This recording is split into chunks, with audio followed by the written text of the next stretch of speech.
বিছানায় চার হাত পা ছড়িয়ে বেঘরে ঘুমোচ্ছে প্রিহুলা। পরনে তার লাল টুকটুকে বেনারসি। মাথার খোপটা মাথার খোপাটা খানিক আলগা হয়ে আছে। গায়ে এখনো তার গয়না জড়িয়ে। খানিকক্ষণ ধ্যান মগ্ন হয়ে প্রিহুলার দিকে তাকিয়ে আছে হিয়ন। দুঃস্বপ্নের মতোই যেন ঘটে গেল সব। কিশোরী মেয়েটাকে বউ করে এক প্রকার যেচেই অপরাধ করেছে সে। অবশ্য সত্যিকার অর্থে এই বিয়েটা মেনে নেয়নি হিয়ন। তবে বিয়েটা তো অস্বীকারও করা যায় না। ভাবনার ছেদ ঘটতেই দীর্ঘশ্বাস টানল সে। শুনশান বাতাস বইছে বাহিরে। ব্যালকনিতে দাঁড়ালে বেশ ভালোভাবেই উপভোগ করা যায়। টিনের ছাউনির ব্যালকনির কার্নিশ ঘেঁষে দাঁড়িয়ে হিয়ন। মনে তার বিস্তর চিন্তার বিচরণ। মধ্যরাতের শীতল বাতাসেও মাথায় চিকন ঘামের রেখা স্পষ্ট। এখনো সবটা ভাবনার ঘোর মনে হচ্ছে। আজকের ঘটে যাওয়া ঘটনা বিন্দু পরিমাণ সময়ের জন্যে ভুলতে পারছে না। অন্যায়ের প্রতিবাদ ঠেকাতে আজ সে নিজেই বিশাল অন্যায়কে প্রশ্রয় দিয়ে বসে আছে। নিজের উপর প্রচণ্ড ধিক্কার হচ্ছে। এছাড়া আর উপায় ছিল না যে। বিকালে ঘটে যাওয়া ভাবনায় ডুবে হিয়ন। মাকে নিয়ে গ্রামে দাদু বাড়ির উদ্দেশ্যে এসেছে হিয়ন। গ্রামে হিয়নের দাদার বেশ নামডাক। ব্যাপারী বাড়ি বলতেই চিনতে একটুও ভুল করে না কেউ। গ্রামের সরু রাস্তা ভেদ করে বিশাল গাড়িটি আর সামনে এগোতে পারে না। হিয়ন বাধ্য হয়ে পায়ে হেঁটে যাচ্ছে মাকে নিয়ে। সরু রাস্তা পেরিয়ে যেতেই খানিকটা দূরে দৃষ্টি হোঁচট খায় হিয়নের। খোলা মাঠের মতো জায়গায় বিশাল বিয়ের আয়োজন হচ্ছে। চারিপাশে চিকন দড়ির মতো টেনে তাতে রং বেরঙের কাগজ লাগিয়ে দেওয়া। কলা গাছের সাজানো বড় সড়ো গেট। লোকে লোকে সমাগম। দল বেঁধে খাওয়ার আয়োজন হচ্ছে। এর আগে এমন বিয়ে কখনো দেখা হয়নি হিয়নের। থমকে দাঁড়িয়ে পড়ে সে। পেছন থেকে তাড়া দেয় লাইলা খাতুন। দাঁড়িয়ে পড়লি যে বাবা? জমকালো আয়োজন ভেদ করে কনের দিকে নজর পড়ল হিয়নের। মায়ের কথা বিন্দুমাত্র কর্ণপাত হয়নি। স্বল্প বয়সী এক মেয়ে লাল টুকটুকে বেনারসি পরে বসে আছে। চঞ্চল ভাব স্পষ্ট কিশোরীর মুখের আদলে। মেয়েটির আজ বিয়ে। সে বোধগম্য বুঝি বিন্দু পরিমাণ নেই তার মাঝে। স্বভাবেই তা লক্ষ্য করা যাচ্ছে। কাজী এতক্ষণে মেয়েটার সামনে এসে বসেছে। তখনই সেদিকে দিকবিদিক শূন্য হয়ে ছুটছে হিয়ন। ছেলের এহেন কাণ্ডে হতভম্ব লাইলা খাতুন। অগত্যা হিয়নের পেছন তিনিও ছুটছেন।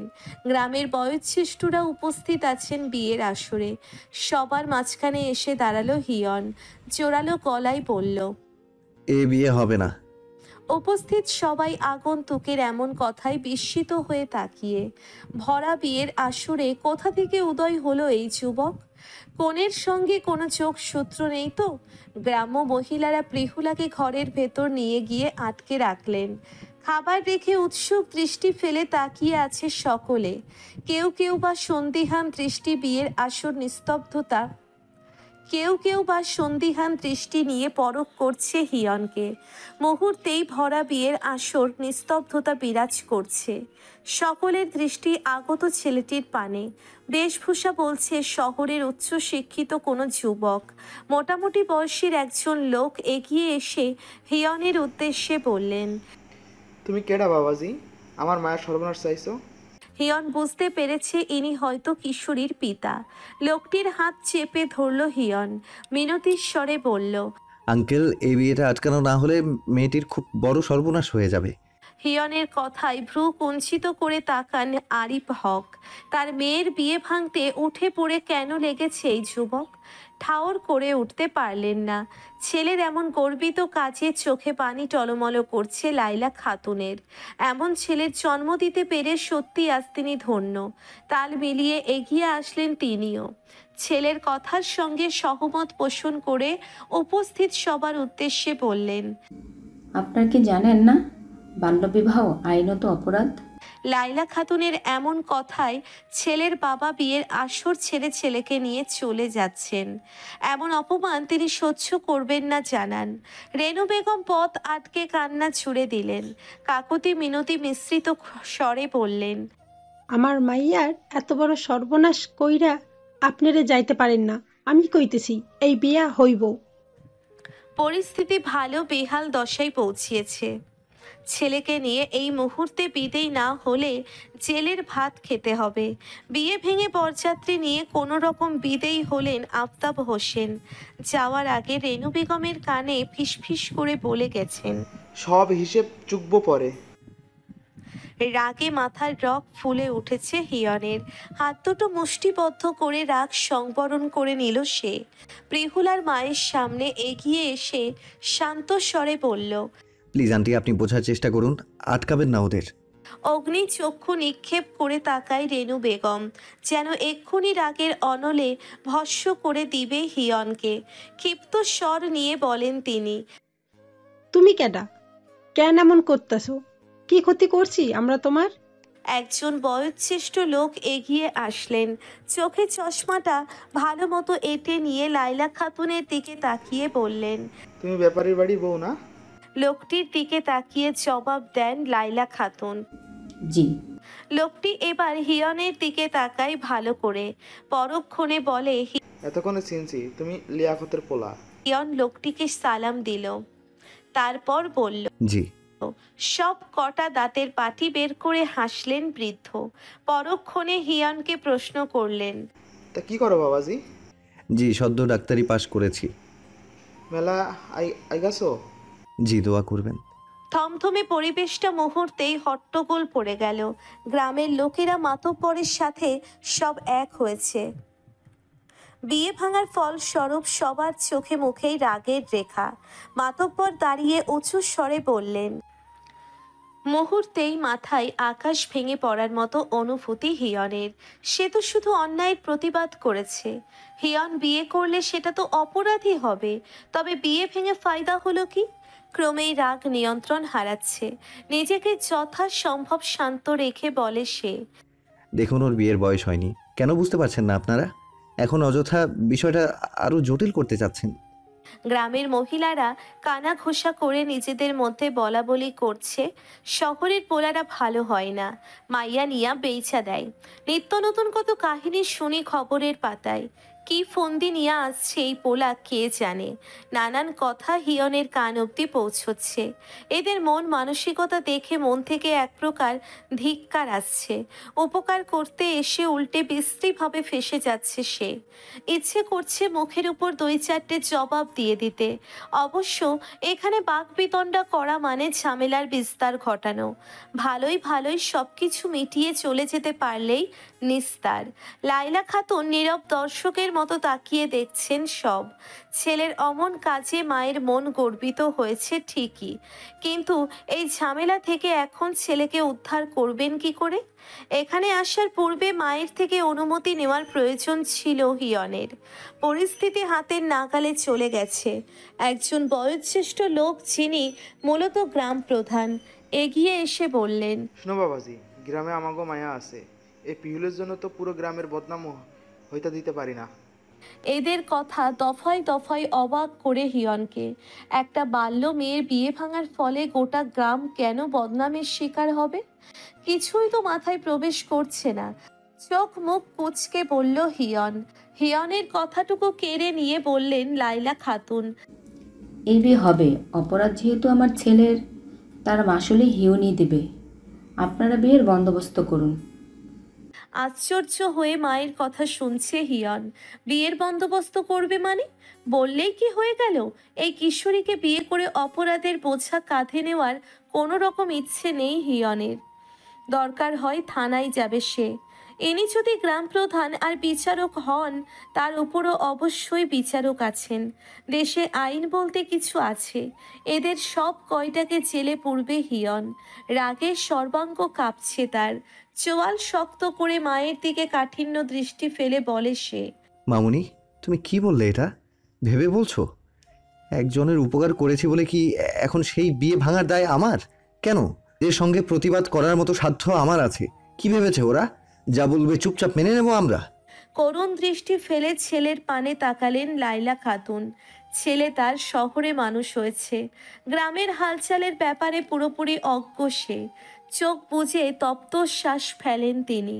ঝাপসা দৃষ্টি নিয়ে ছেলেকে বলেন, এখন নিশ্চুপ থাকতে হবে হিয়ন। পরিস্থিতি ঠিক করতে হবে, তাদের কথা মেনে নেওয়া ছাড়া কোনো উপায়ান্তর নেই। দেখা যাক না কি হয়। তোর দাদু বেঁচে থাকলে হয়তো আজ এই দিনটি আসতো না।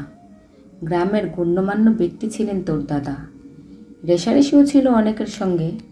সেই সূত্র ধরে এখানকার কিছু কিছু লোক চাইবে তোর ঘাড়ে এই গ্রাম্য মেয়েটিকে চাপিয়ে দিতে। সব জায়গায় অন্যায়ের প্রতিবাদ করা যায় না বাবা। নিজ চোখেই তো দেখলি, যে কোনো পরিস্থিতিতে ঠান্ডা মস্তিষ্কে বিকল্প রাস্তা খুঁজতে হয়, নয়তো পরিস্থিতি সমাধানের পরিবর্তে আরও বিগড়ে যায়। রাগে চোখ মুখ কুঁচকে আসে হিয়নের। কিছুতেই মাথা ঠান্ডা করতে পারছে না সে। হাত মুষ্টিবদ্ধ করে কেবল দাঁড়িয়ে রইল চুপচাপ। এত কিছু প্যাচ জানলে জীবনেও এমুখো হতো না সে। স্বেচ্ছায় নিজের পায়ে নিজে কুড়াল মেরে বসে আছে। যাই হোক, এর শেষ দেখে ছাড়বে হিয়ন। লাইলা খাতুন ছেলেকে টেনে খানিকটা আড়ালে নিয়ে গেলেন। মায়ের মুখের দিকে তাকিয়ে স্থবির দাঁড়িয়ে আছে হিয়ন। ছেলেকে সহজ করতে ওষ্ঠকোণে একটুখানি হাসি নিয়ে বলল লাইলা খাতুন। বিয়েটা করে নে বাবা। রাগ ক্ষোভে ঘন ঘন বার কয়েক শ্বাস ফেলল হিয়ন। শক্ত চোখে মুখে বলল, কেন মামুনি, তুমি কি কোনো কারণে ভয় পাচ্ছ ওদের? বিয়ে করব না আমি। দেখি কার সাধ্য আছে আমাকে রাজি করানোর। এদের গ্রামের বদনাম হওয়াতে আমার কিচ্ছু আসবে যাবে না। ছেলের রাগ দমাতে গায়ে আলতো হাত বুলিয়ে দিলেন লাইলা খাতুন। নরম গলায় বললেন, আছি তুই বিয়েটা করবি না।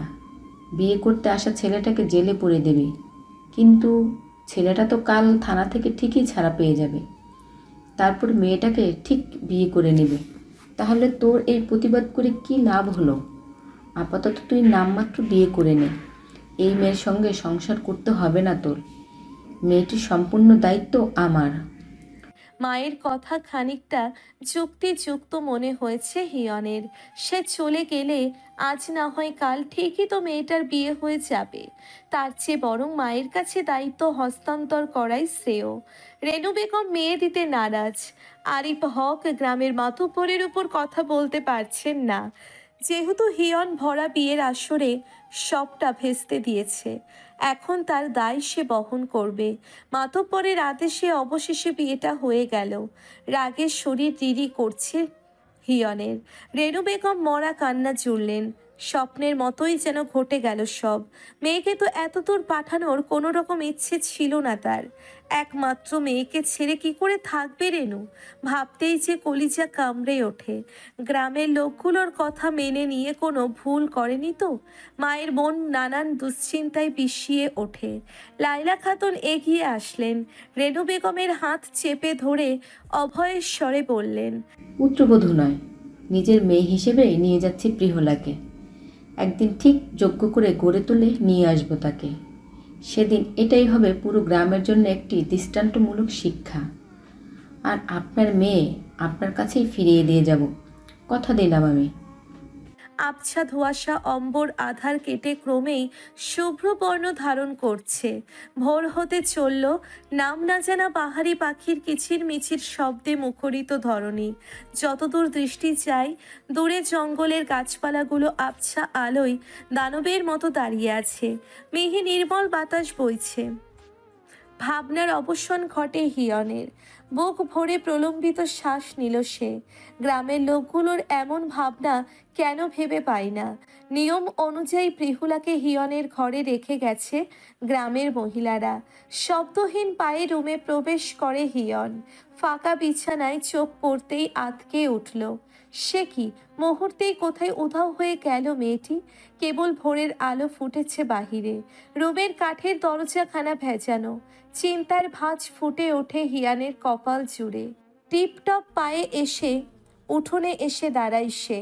ইতিমধ্যেই বাসার সবাই জেগে গেছে।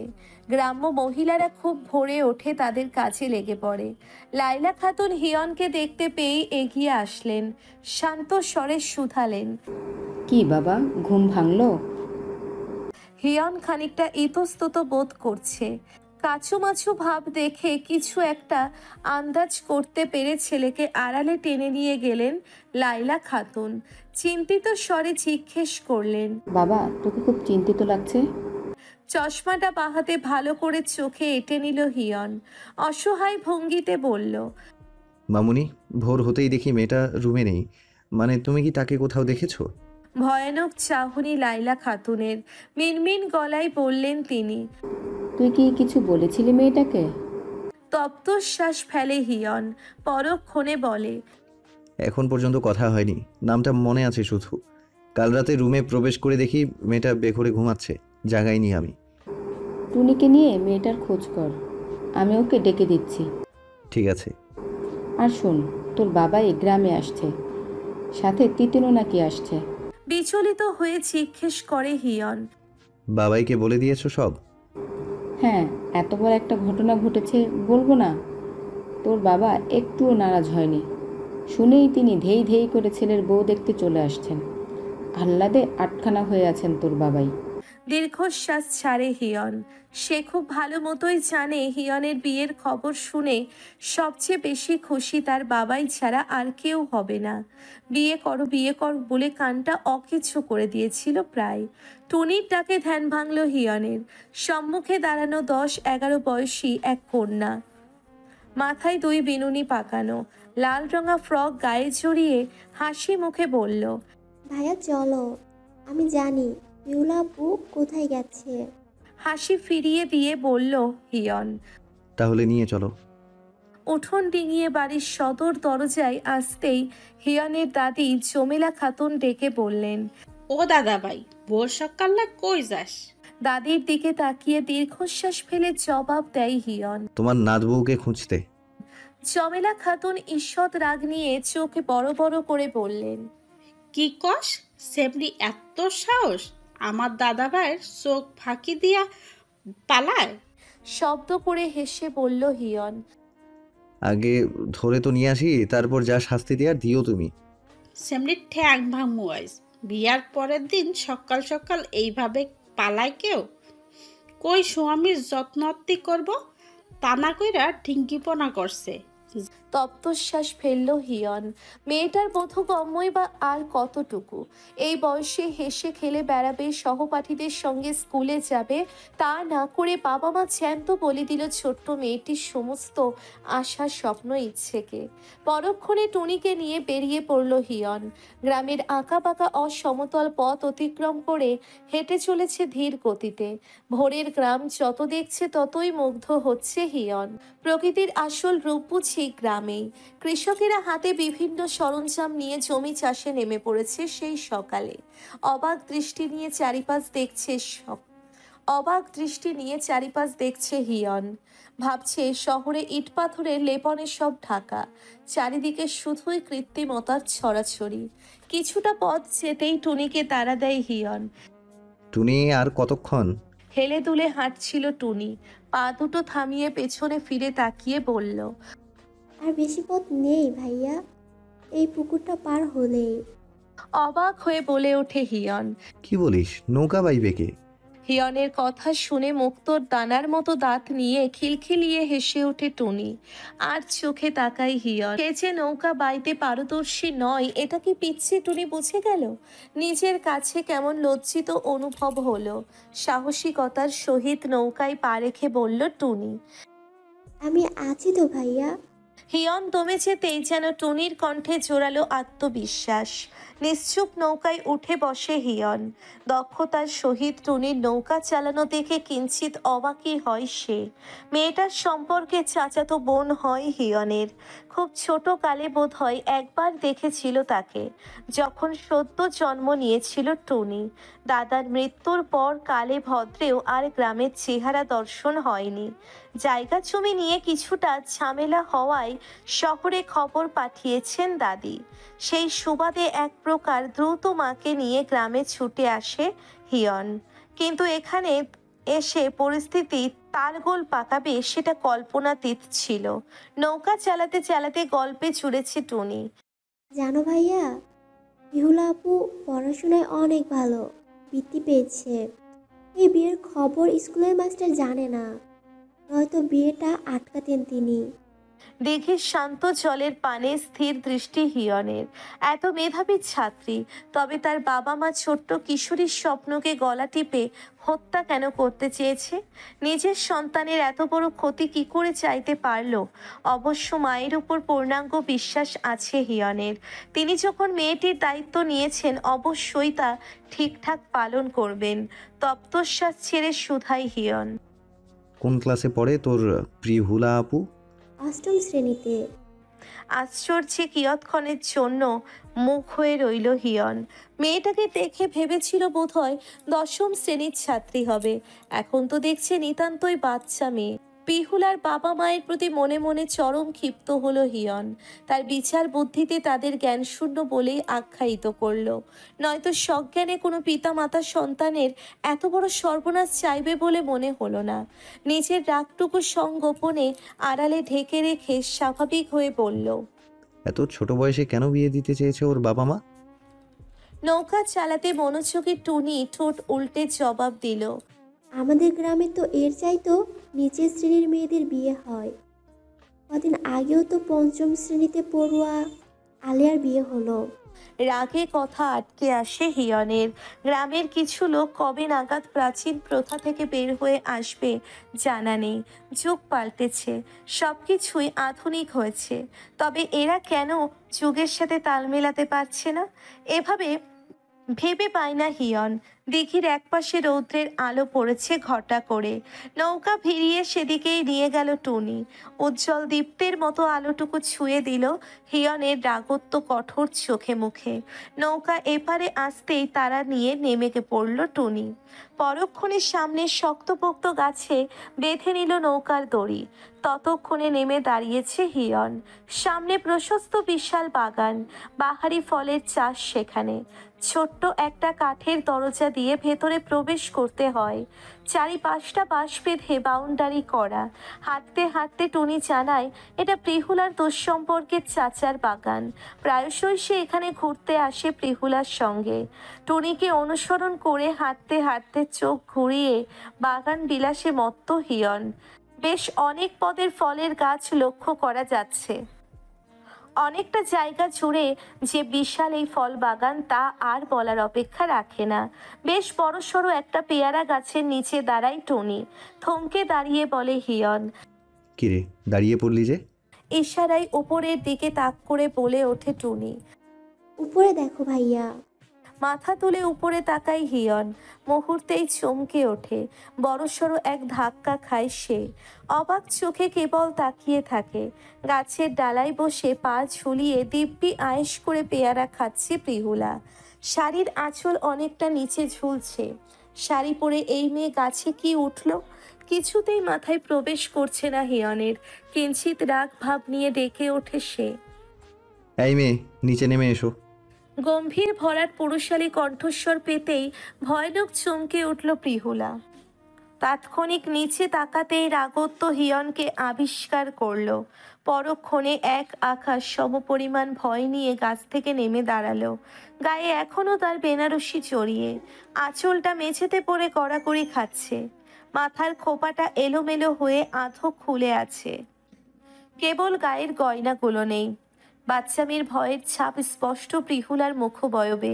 আপাত মস্তক দেখে নিয়ে শুধালো হিয়ন, ভোর না হতে এখানে এসে বসে আছো কেন? আর খালি পেটে কেউ ফল খায়? কাঁদো কাঁদো মুখ করে তাকায় প্রিহুলা। টাকর টুকুর নেত্র পল্লব ড্যাবডেবে হয়ে আছে, কাজল ঘেটে একাকার। এক মুহূর্তের জন্যে কিশোরীর চোখ সমুদ্রে ডুবেছে হিয়ন। ঘোর কখন লেগেছে বোঝেনি। আড়ষ্ট হয়ে দাঁড়িয়ে কম্পিত স্বর নিয়ে বলল প্রিহুলা, বাড়িতে যাব আমি। প্রিহুলার কথায় ঘোর কাটল হিয়নের। তক্ষুনি মনে হলো কোনো কিশোরীর আখিদয়ে হারিয়ে যাওয়াটা অন্যায়, বই কি মহা অপরাধ। মস্তিষ্ক ঘোর নিষেধাজ্ঞা জারি করলো। সম্মুখে থাকা মেয়েটি সম্পূর্ণই নিষিদ্ধ তার জন্য। প্রিহুলার কথার পাল্টা জবাবে কি বলবে হিয়ন বুঝতে পারছে না। মেয়েটিকে তো নিয়ে যাওয়ার জন্যেই মামনি তাকে পাঠিয়েছে। জোর জবরদস্তি করাও কোনোভাবে সম্ভব নয়। কি করে এখন বাড়ি নিয়ে যাবে হিয়ন? পাশ থেকে টুনি বলল, বেহুলাপু, আমাদের বাড়িতে চলো, দাদির কড়াকড়ি আদেশ। তাৎক্ষণিক টুনির পাশে এসে দাঁড়ায় ভয়ার্থ পিহুলা। টুনি বিষয়টা সামলে নিতেই স্বস্তির শ্বাস ফেলল হিয়ন। নৌকার দিকে এগোতে এগোতে বলল, টুনি, ওকে নিয়ে আয়, আমি নৌকায় আছি। হিয়ন নৌকার মাথায় বসে আছে। টুনি এগিয়ে এসে নৌকায় বসল। প্রিহুলা হাতে বৈঠা নিয়ে নৌকা ঠেলে উঠে দাঁড়ায়। বিস্মিত হয়ে তাকায় হিয়ন। আঁচলটা কোমরে গুজেছে প্রিহুলা। শাড়ি ভেদ করে শুভ্র রঙা উদর বেরিয়ে আছে খানিকটা। সেদিকে হিয়নের বেখেয়ালি দৃষ্টি পড়তেই কয়েক সেকেন্ডের জন্যে আটকে রইল। পরক্ষণেই দৃষ্টি অন্য পাশে নিক্ষেপ করল সে। টুনির উদ্দেশ্যে বলল, টুনি, নৌকা তুই বাইতে পারতি তো? টুনি কণ্ঠে অভিমান নিয়ে বলল, কেন, তোমার বইয়ের কষ্ট বুঝি সহ্য হচ্ছে না? ছোট বোনটার উপর অন্যায় অবিচার করছো। ইচড়ে পাকা টুনির কথায় তোয়াক্কা করল না হিয়ন। এক পলক প্রিহুলার পানে তাকালো। বউ বলতেই কি অদ্ভুত এক টান অনুভূত হলো। আদেও কি এই মেয়ের স্বীকৃতি দিবে হিয়ন? ঢাকায় ফিরে গেলেই তো আর খোঁজ রাখবে না। মামনির কথাই কেবল নামমাত্র সম্পর্ক জুড়েছে সে। এই বিয়েটার কোনো মূল্য নেই তার কাছে। প্রাণোচ্ছল মেয়েটা বৈঠা হাতে আপন মনে নৌকা বাইছে। এই মুহূর্তে প্রিহুলাকে দিঘির নীল জলের লাল পদ্ম মনে হচ্ছে। অদ্ভুত রকমের সৌন্দর্য বিরাজ করছে। প্রিহুলাকে পুরো খুঁটিয়ে দেখছে হিয়ন। হঠাৎ টুনি চিৎকার করে ওঠে। ঘোর কাটে হিয়নের। হাই, পিউলা আপুর পায়ে তো যোগ। আতঙ্কিত স্বর টুনির। যোগ যে বড্ড ভয় করে তার। তাৎক্ষণিক বিচলিত হয়ে দাঁড়িয়ে পড়ল হিয়ন। টুনিকে উপেক্ষা করে প্রিহুলার সামনে এসে দাঁড়ালো। নৌকা দিশাহীন হয়ে বেগতিকভাবে ঢুলছে। দেখি, বসো এখানে। হিয়নের এক কথায় বসে পড়ে প্রিহুলা। ভয়ে পা দুটো কাঁপছে ভীষণ। চোখের দিকে বিন্দুমাত্র ভ্রুক্ষেপ নেই তার। কাল বিলম্ব না করে পাশে বসল হিয়ন। আলতো হাতে প্রিহুলার পাটা নিজের কোলে তুলে নিল। পায়ে হাত দিতেই অনুভব হলো বেশ পিলব আর গোলাপি আভাযুক্ত পা। এই মুহূর্তে হিয়নের মনে হচ্ছে পদজোড়ায় নূপুর থাকলে মন্দ লাগতো না। প্রিহুলা ড্যাব ড্যাব করে হিয়নের পানে তাকিয়ে। এই রোষ পরশ সুপুরুষকে তো কোনো কালে দেখা হয়নি তার। এই রোষ পরশ সুপুরুষকে তো কোনো কালে দেখা হয়নি তার। কে সে? কোন রাজপ্রাসাদ থেকে ছুটে এসে প্রিহুলাকে বিয়ে করেছে? এটা প্রিহুলার স্বপ্ন নয় তো? আকাশ কুসুম ভাবনা নিয়ে বিভোর হয়ে কেবল পলকহীন চেয়ে রইল হিয়নের পানে। নিজের অজান্তে এক ছিলতে হাসি ফুটে উঠল ওষ্ঠ জুড়ে। যত্ন নিয়ে চোখ ছাড়াতে আপ্রাণ চেষ্টা হিয়নের। বেশ আষ্টে পৃষ্ঠে লেগে আছে ফর্সা পায়ে। ব্যতিব্যস্ত হয়ে বলল হিয়ন, লবণ থাকলে ভালো হতো, সহজেই যোগ ছাড়ানো যেত। এভাবে তো ওর আরও কষ্ট হচ্ছে, কিছুতেই ছাড়ানো যাচ্ছে না। অবাকে অবহেলায় বৈঠা পড়ে আছে এক কোণে। মাছ দিঘিতে দিশাহীনভাবে নৌকা ভাসছে। গতিপথ পাল্টেছে। বাধ্য হয়ে টুনি বৈঠা নিয়ে নৌকা বাইতে লাগলো। মাঝে হিয়ন প্রিহুলা বসে আছে। বেশ খানিকক্ষণ কষ্ট করার পর যোগ ছাড়াতে সক্ষম হলো হিয়ন। প্রিহুলার ধবধবে সাদা রঙা পাটা রক্তবর্ণ ধারণ করে আছে। রক্ত জমাট স্থানটায় ব্যথা করছে এখানটায়। চোখ তুলে একবার তাকালেও প্রিহুলার মুখপানে। নিশ্চুপ তাকিয়ে আছে মেয়েটা। উজ্জ্বল একগুচ্ছ আলোক রশ্মি ছুঁয়ে আছে তার সর্বমুখে। পরক্ষণে ঠিক হয়ে বসল হিয়ন। ধীর কণ্ঠে বলল, সমস্যা নেই, মলম লাগালে ব্যথা চলে যাবে। হিয়নের থেকে দৃষ্টি সরিয়ে নেয় প্রিহুলা। এতক্ষণ যাবৎ পায়ের চোখের কথা বেমালুম ভুলে বসেছিল সে। এটা কখনোই বা পা থেকে ছাড়ানো হলো? লোকটার মাঝে এতই নিবিষ্ট ছিল যে গোটা জগৎটাই থমকে গিয়েছিল পলের জন্য। পাগুলো শাড়ির নিচে গুটিয়ে নিল প্রিহুলা। পাশেই বসে রইল হিয়ন। দৃষ্টি দূর শান্ত জলে। চট করে উঠে দাঁড়িয়ে বলল প্রিহুলা, টুনি, বৈঠা দে, নৌকা আমি বাইব। প্রিহুলার কথায় রাগে চওড়া কপালে ভাঁজ পড়ে হিয়নের। আঘাতপ্রাপ্ত পা নিয়ে নৌকা চালানোর কি দরকার?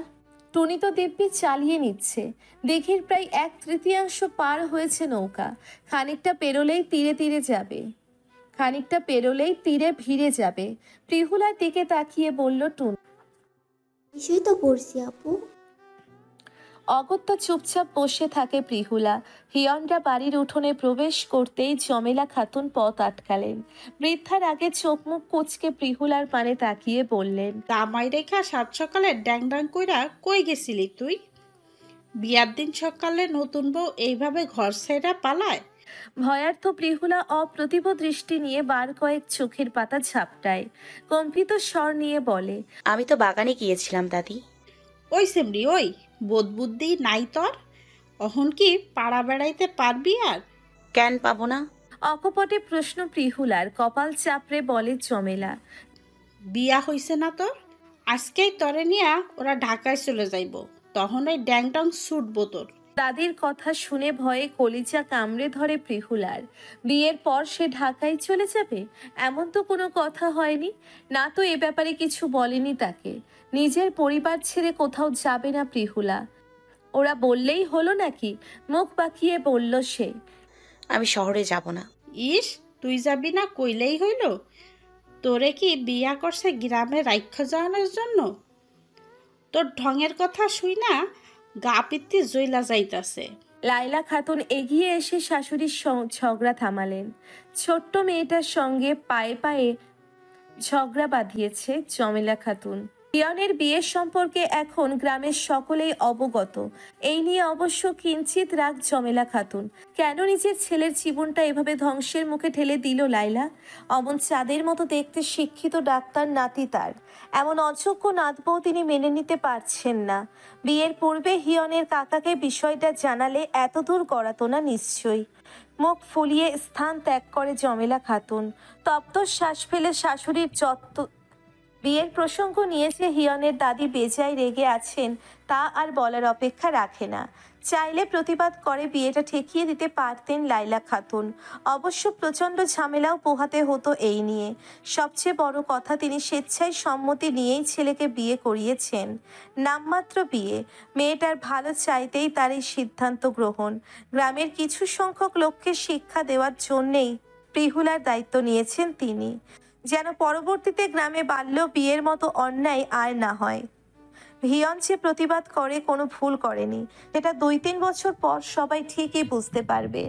রাশিদা বেগম হাসি মুখে এগিয়ে আসলেন, হিয়নের উদ্দেশ্যে বললেন, কি হিয়ন, সাত সকালে বউ একদম নাকানি চুবানি খাইয়ে দিল?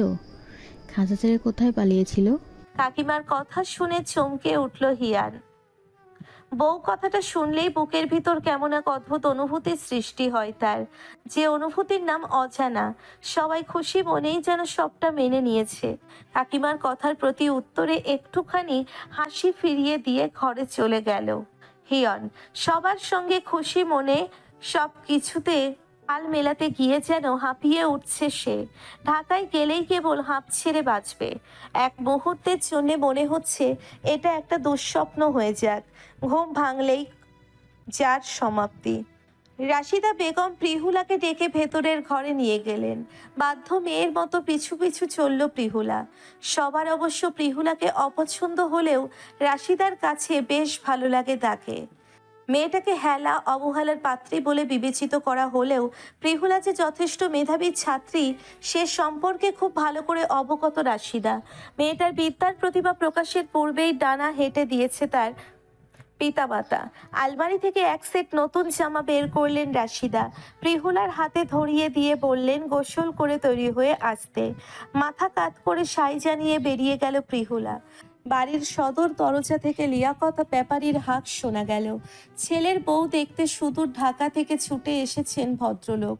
ছেলে গ্রামে বিয়ে করায় তার মনোবাসনা যেন পূর্ণ হয়েছে। আগে থেকেই মনে মনে একেবারে পণ করে নিয়েছিলেন গ্রাম থেকে পুত্রবধূ নিয়ে যাবেন। রুমে বসে বাবার কণ্ঠস্বর পেল হিয়ন, তবে বেরিয়ে আসলো না। অন্ধকারাচ্ছন্ন মুখে এগিয়ে আসলেন জমেলা খাতুন। ছেলের উদ্দেশ্যে বললেন, এত খুশি হওয়ার কিচ্ছু নাই।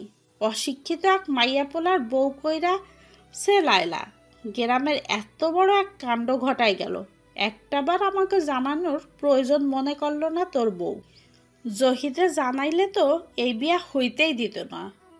বউরে এত লাই দিস না, দেখলি তো পরিণাম। নিশ্চুপ মায়ের কথা শুনল লিয়াকত সাহেব।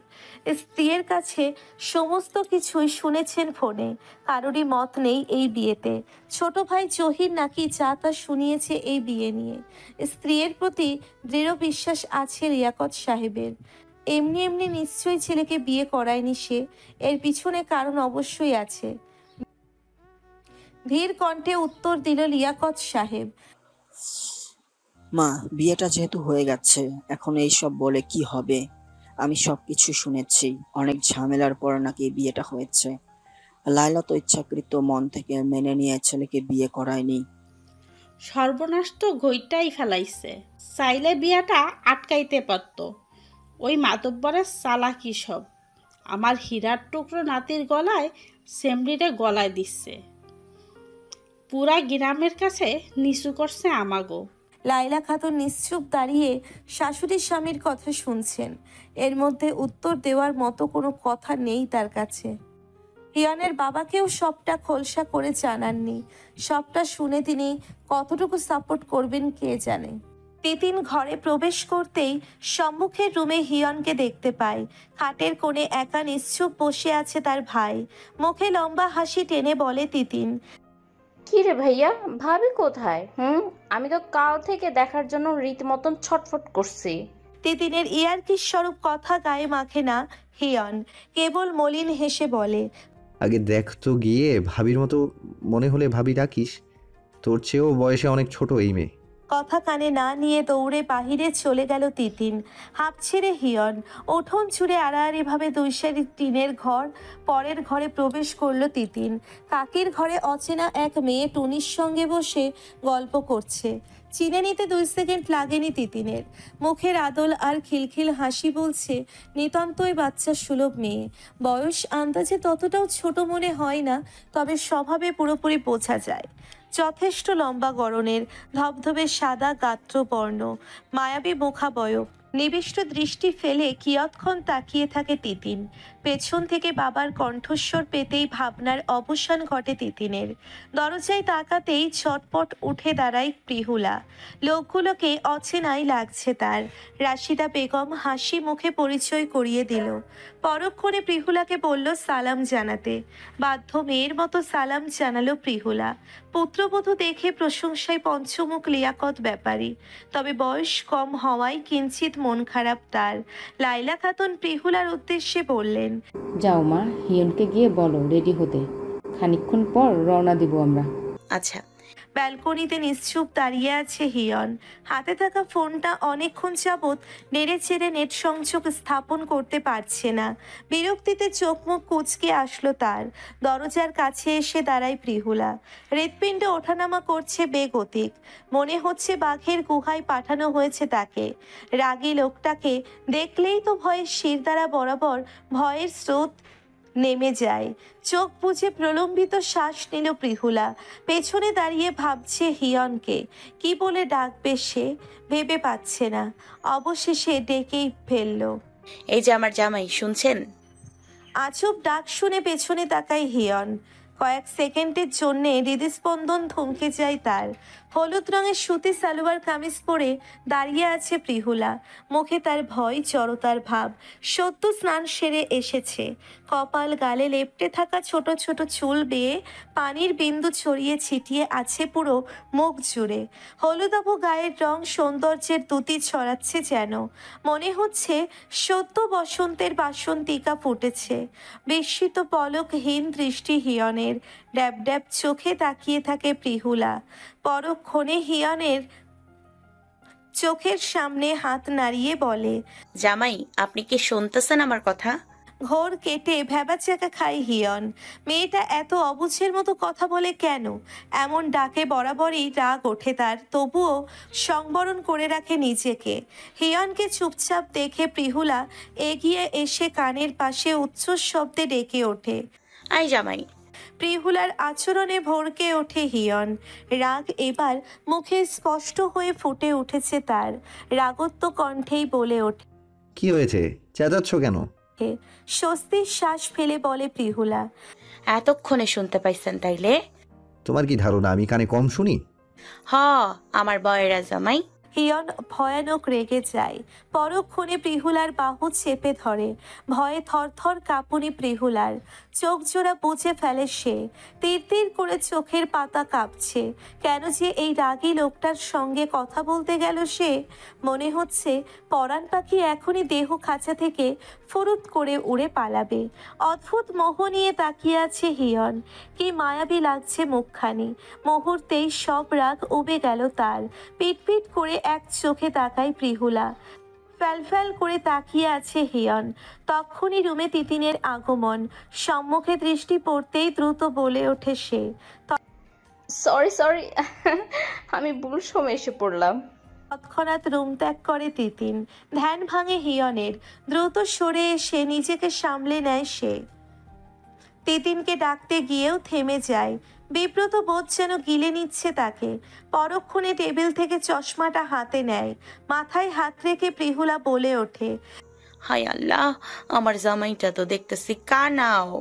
হাত থেকে টপাস করে চশমাটা মেঝেতে পড়ে যায় হিয়নের। চোখ জোড়া অগ্নিরূপ ধারণ করেছে এই মুহূর্তে। পেছন ফিরে প্রিহুলার পানে তাকায় সে। যথাসম্ভব রাগ দমিয়ে রাখে। আমাকে রাগিও না।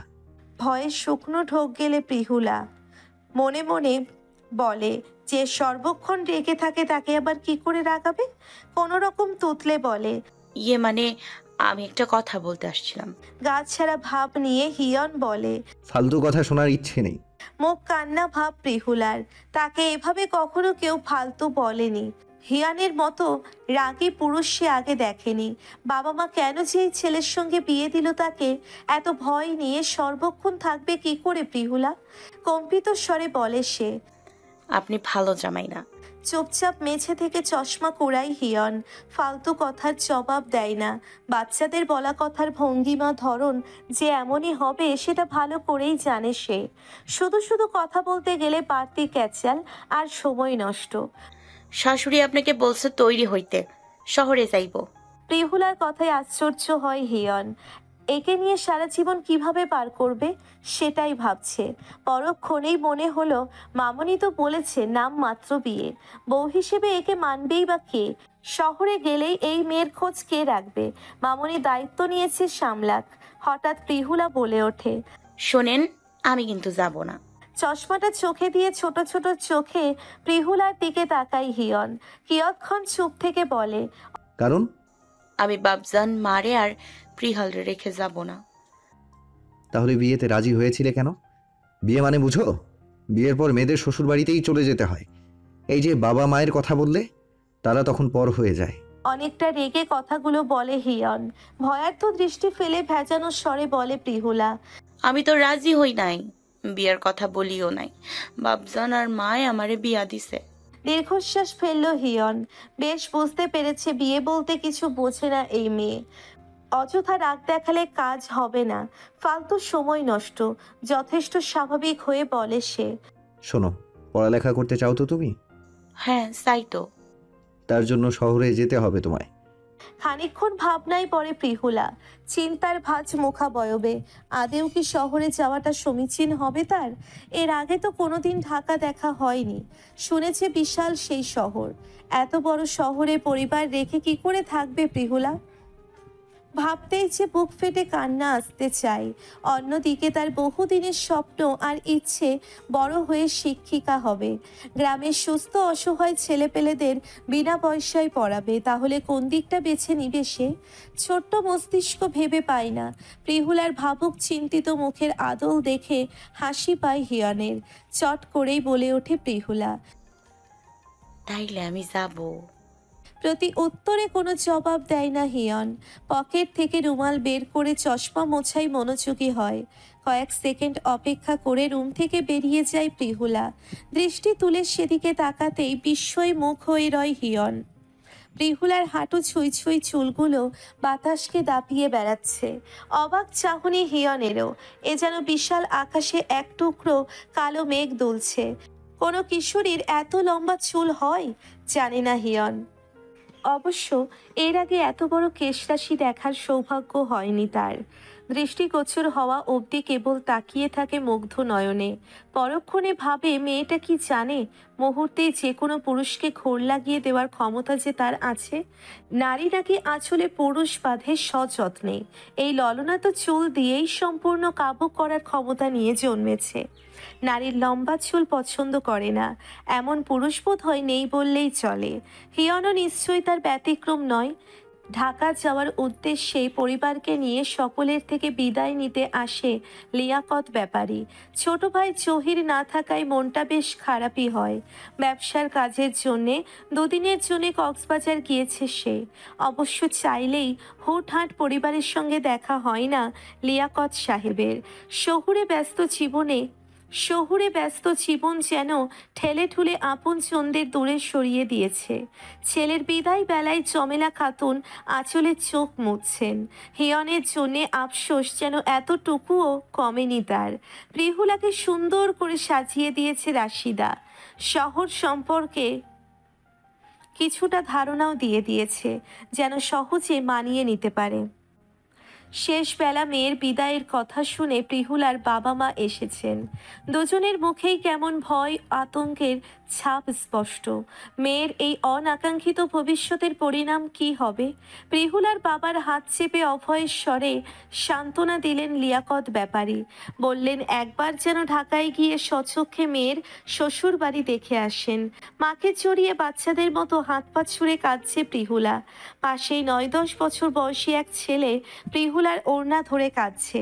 বারংবার না যাওয়ার জন্যে বায়না করছে ছেলেটা। নিশ্চুপ সেই দৃশ্য দেখছে হিয়ন। ইচ্ছে করছে এগিয়ে গিয়ে প্রিহুলাকে সান্ত্বনা দিতে। শক্তপোক্তভাবে সে অধিকারটুকুও যে নেই।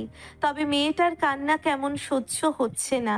আর এক মুহূর্ত না দাঁড়িয়ে গাড়ির দিকে এগিয়ে গেল হিয়ন। এই মিথ্যে সম্পর্কের সত্য অনুভূতিটুকু কেমন বিব্রতকর পরিস্থিতিতে ফেলে দিচ্ছে তাকে। অদ্ভুত। হিয়ন গাড়ির দিকে চলে যাওয়ার এক প্রকার তারা নিয়েই বিদায়ের পালা শেষ করলেন লাইলা খাতুন। ছেলে নিশ্চয়ই বিরক্তিতে অধৈর্য হয়ে একাই চলে গেছে। প্রিহুলাকে সহজ করতে কথা জুড়ে দিয়েছে তিতিন। গাড়িতে অপেক্ষারত হিয়ন দূর থেকে তাকিয়ে দেখে প্রিহুলাকে। কান্না করে চোখ মুখের অবস্থা বেহাল দশা করে ফেলেছে একেবারে। নাকের ডগা লালচে হয়ে আছে ভীষণ। মলিন মুখেই ওষ্ঠ জুড়ে হাসি। তিতিনের সঙ্গে দিব্যি হেসে কথা বলছে। একটু আগেই না গগন কাঁপিয়ে কাঁদছিল মেয়েটা।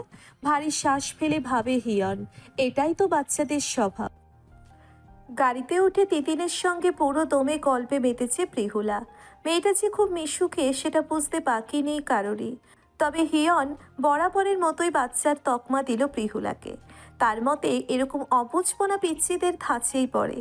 গ্রাম পেরিয়েছে সেই কখন, গাড়ি এখন শহুরে পিচঢালা রাস্তায়। জানালা ভেদ করে বাহিরে তাকিয়ে নীরব হয়ে শহর দেখছে প্রিহুলা। বিশাল কয়েক লেনের বিস্তর রাস্তা, ছোট মাঝারি কত গাড়ির দল। একপাশে রিক্সাগুলো নিরবচ্ছিন্নভাবে চলাচল করছে। দৃষ্টি যতদূর যায় ভূধরের ন্যায় অট্টালিকা দাঁড়িয়ে আছে মাথা উঁচু করে। অগণিত মানুষ ফুটপাত ধরে হেঁটে যাচ্ছে। কত যে ক্ষুদ্র থেকে বৃহত্তর দোকানপাট তার ইয়ত্তা নেই।